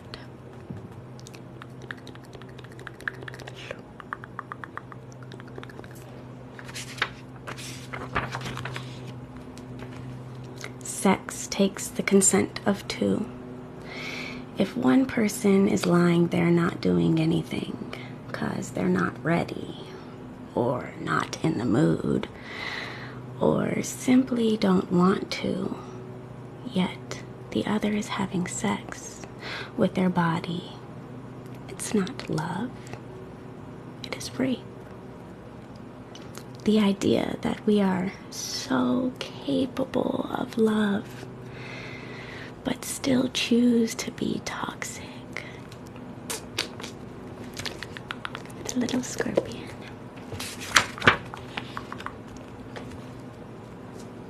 There's no bigger illusion in the world than the idea that a woman will bring dishonor into a home if she tries to keep her heart and her body safe. You pinned my legs to the ground with your feet and demanded I stand up.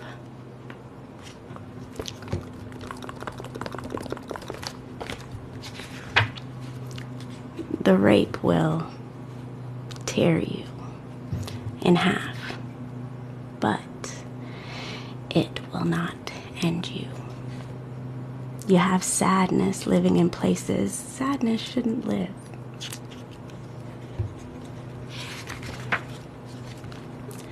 A daughter should not have to beg her father for a relationship.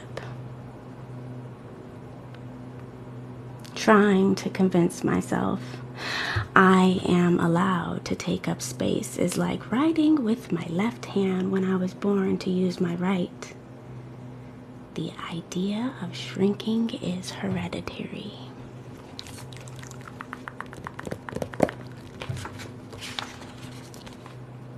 You tell me to quiet down 'cause my opinions make me less beautiful.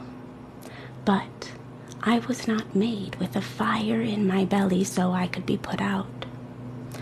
I was not made with a lightness on my tongue so I could be easy to swallow. I was made heavy, half blade, half silk, difficult to forget and not easy for the mind to follow. This one's He guts her with his fingers like he's scraping the inside of a cantaloupe clean. Your mother is in the habit of offering more love than you can carry. Your father is absent. You are a war, the border between two countries, the collateral damage, the paradox that joins the two, but also splits them apart.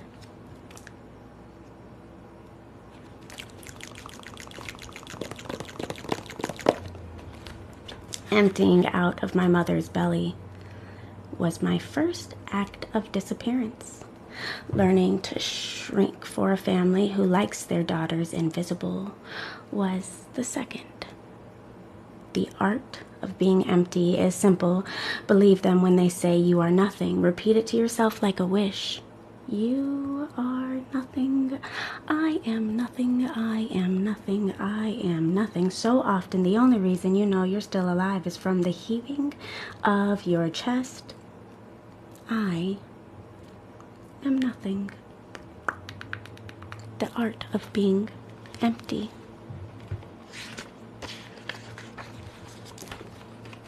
Yes, this is a true story, yes. You look just like your mother. I guess I do carry her tenderness well. You both have the same eyes. Yes, because we're both exhausted. And the hands. We share the same whittling fingers. But that rage your mother doesn't wear with anger. You're right. The rage is one thing I get from my father. Thank you for the gifts. When my mother opens her mouth to have a conversation at dinner, my father shoves the word hush between her lips and tells her to never speak with her mouth full. This is how the women in my family learn to live, with their mouths closed. I love your face.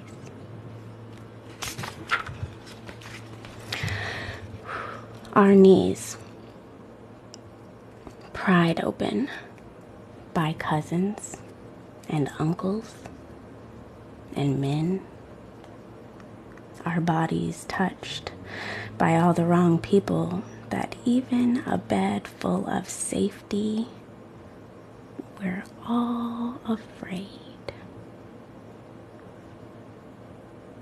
And then here's a little paragraph to her father, to her father, to her father.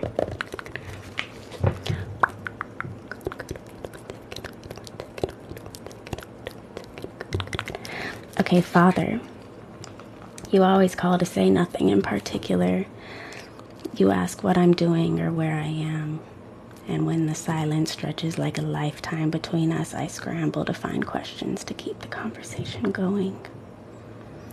What I long to say most is, I understand this world broke you.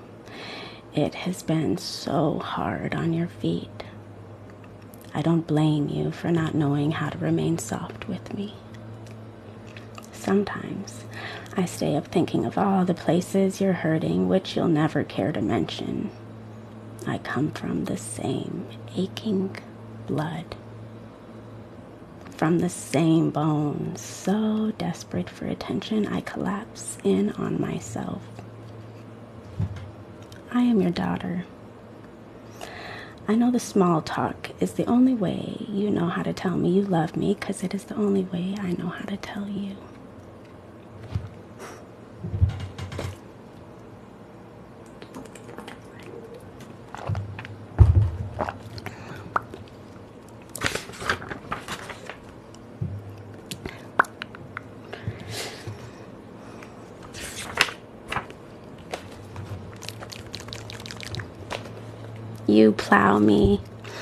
You plow into me with 2 fingers, and I am mostly shocked.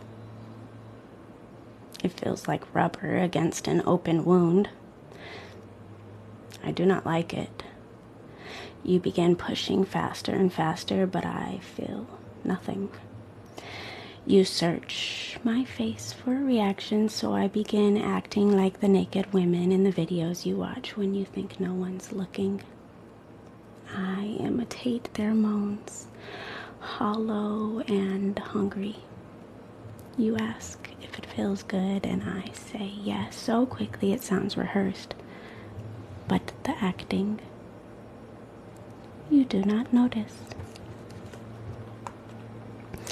The thing about having an alcoholic parent is an alcoholic parent does not exist. Simply an alcoholic who cannot stay sober long enough to raise their kids.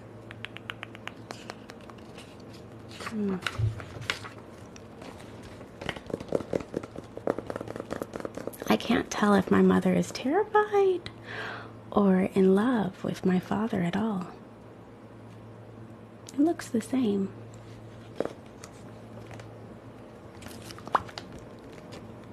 I flinch when you touch me.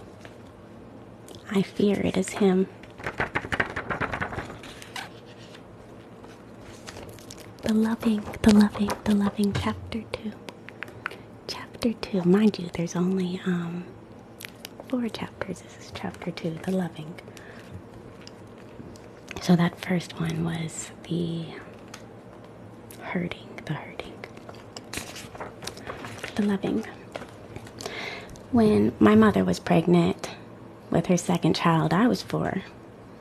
I pointed at her swollen belly, confused at how my mother had gotten so big in such little time. My father scooped me into his tree trunk arms and said, "The closest thing to God on this earth is a woman's body. It's where life comes from, and to have a grown man tell me something so powerful at such a young age changed me to see the entire universe rested at my mother's feet."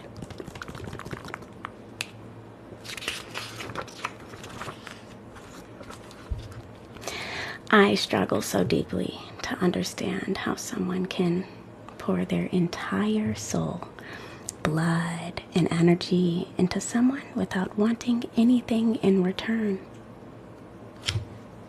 I'll have to wait till I'm a mother.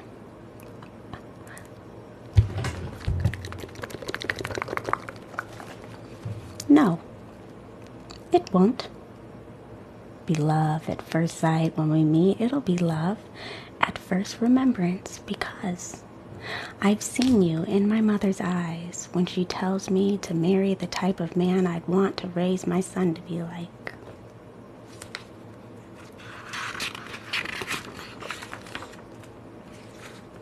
Now you guys gotta, if you guys were here from the beginning, you gotta kind of put context clues together.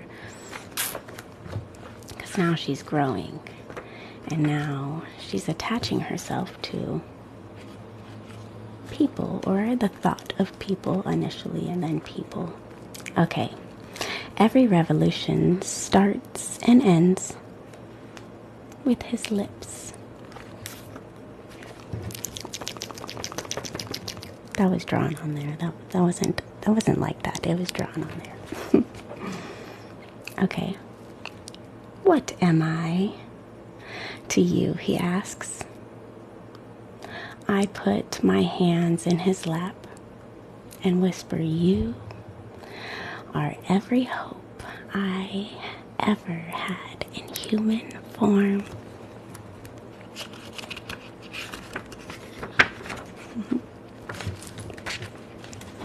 My favorite thing about you is your smell. You smell like earth, herbs, gardens, a little more human than the rest of us. I know I should crumble for better reasons, but have you seen that boy? He brings the sun to its knees every night.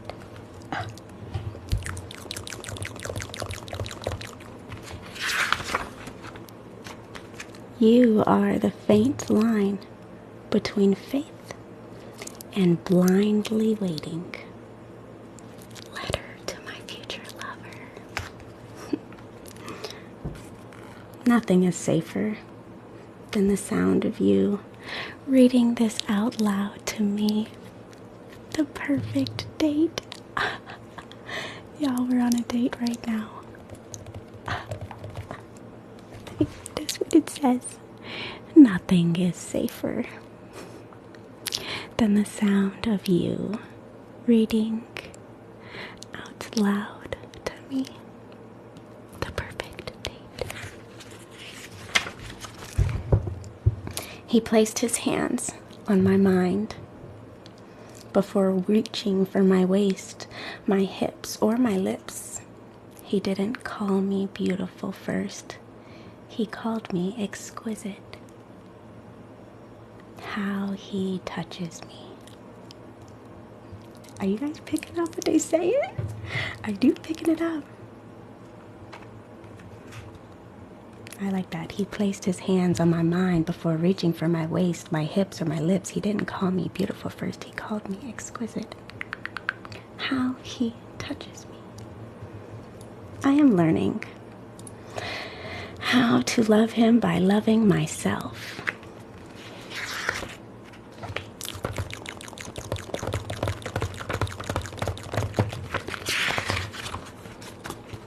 He says, I'm so sorry. I am sorry I'm not an easy person to want. I look at him surprised. Who said I wanted easy? I don't crave easy. I crave goddamn difficult.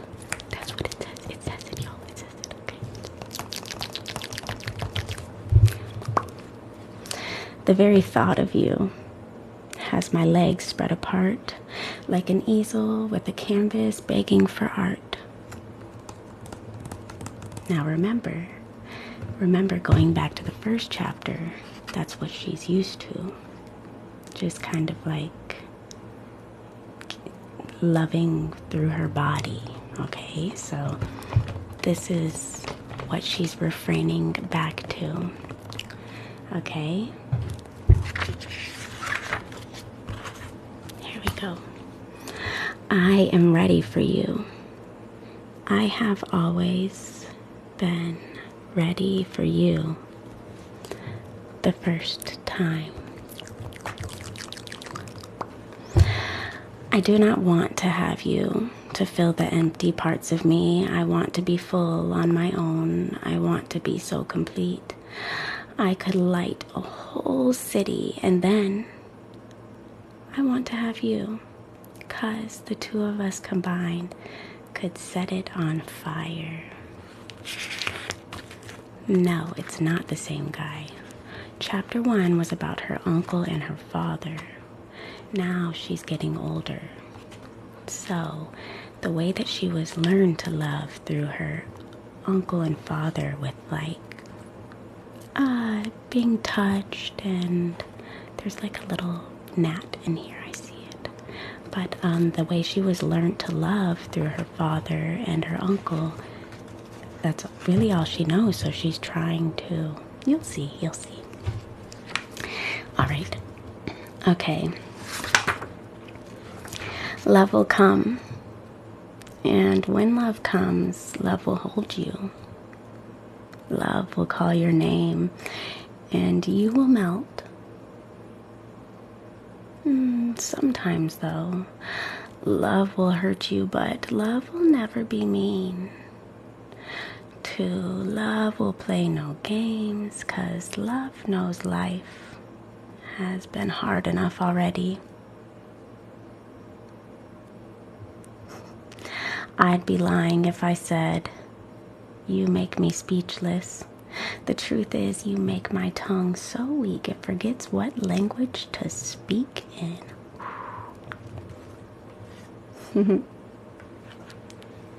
I'm gonna say that again.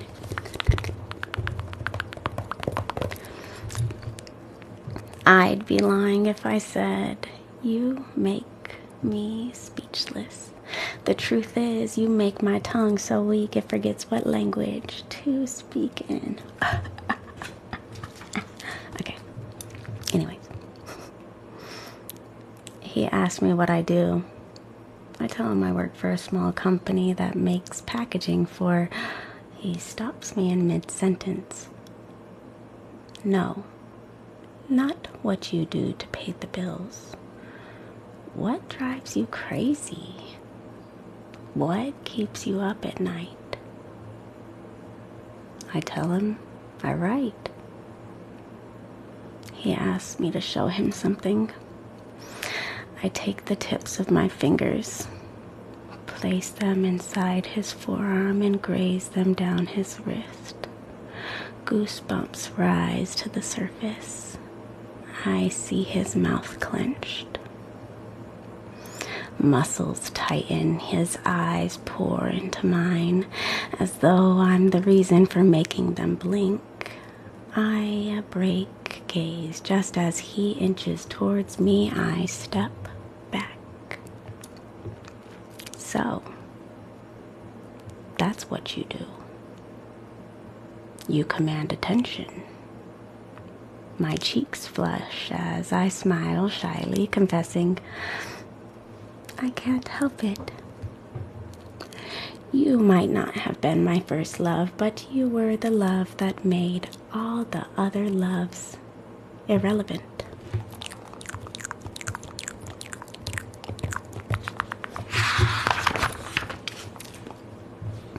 You've touched me without even touching me. How do you turn a forest fire like me so soft I turn into running water? Oh. Sissy, I love you. Once again, how do you turn a forest fire like me so soft I turn into running water? You look like you smell of honey, no pain. Let me have a taste of that. Your name is the strongest, positive and negative connotation in any language. It either lights me up or leaves me aching for days.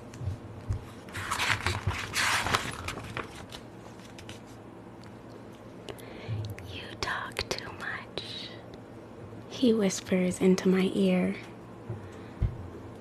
I can't think of better ways to use that mouth. It's your voice that undresses me.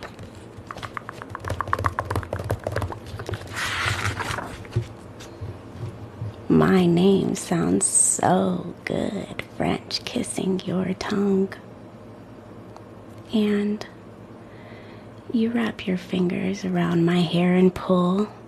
This is how you make music out of me. Foreplay.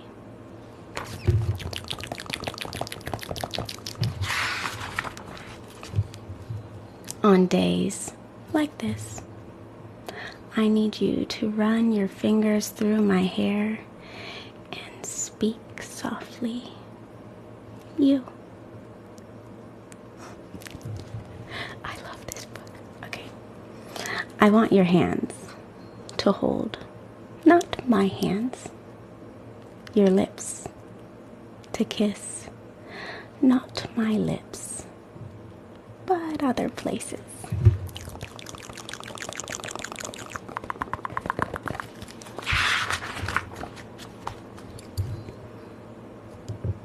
I have like 3 more minutes.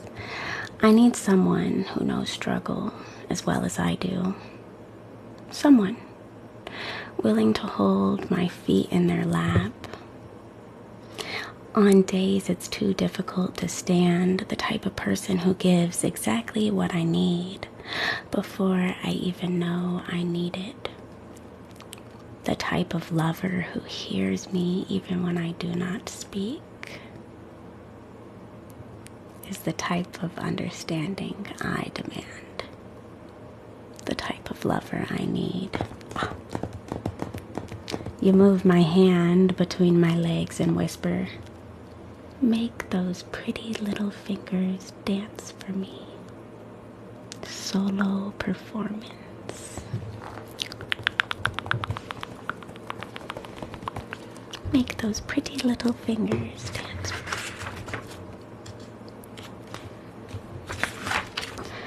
All right, I'm just gonna, this is the last page because I got 2 minutes left, but it's kind of like wrapping up chapter 2.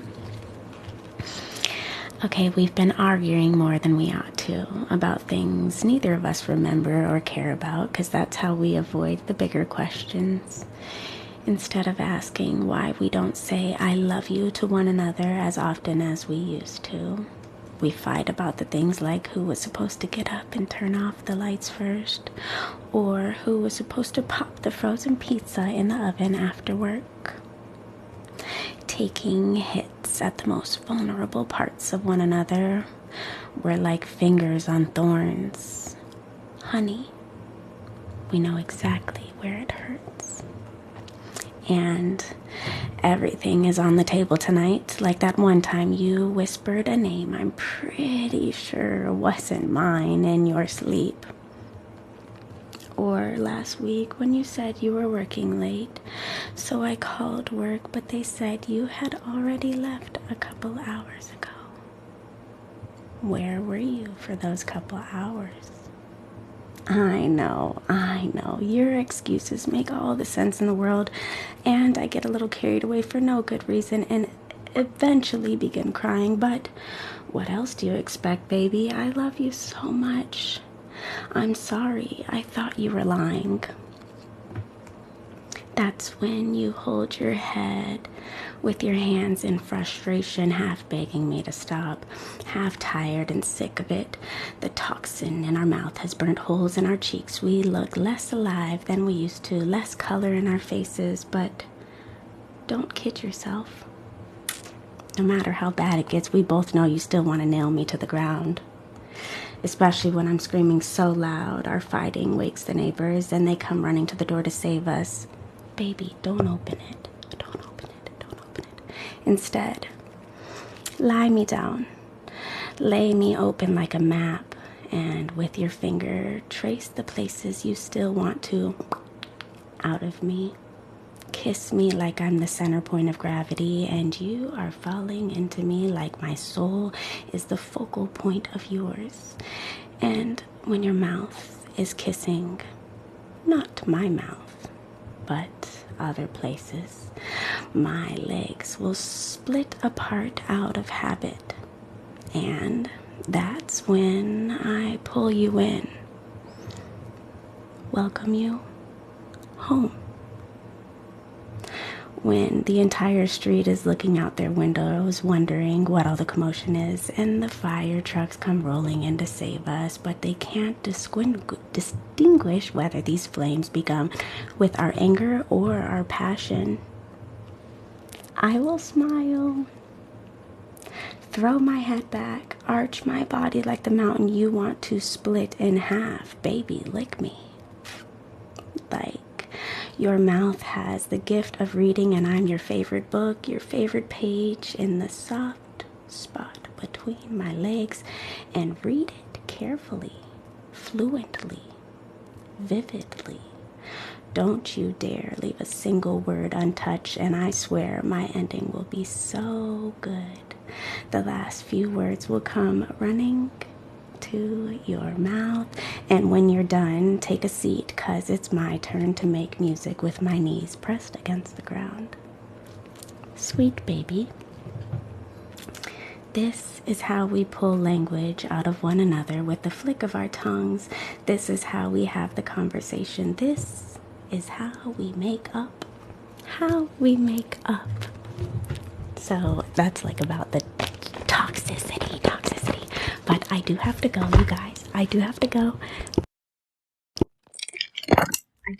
get my kids. So that was just a little like poem reading, and I hope you guys enjoyed it. I have to go and get my kids because they get out of school in 3 minutes. But I will be live tonight, y'all. Wait, how do you right here?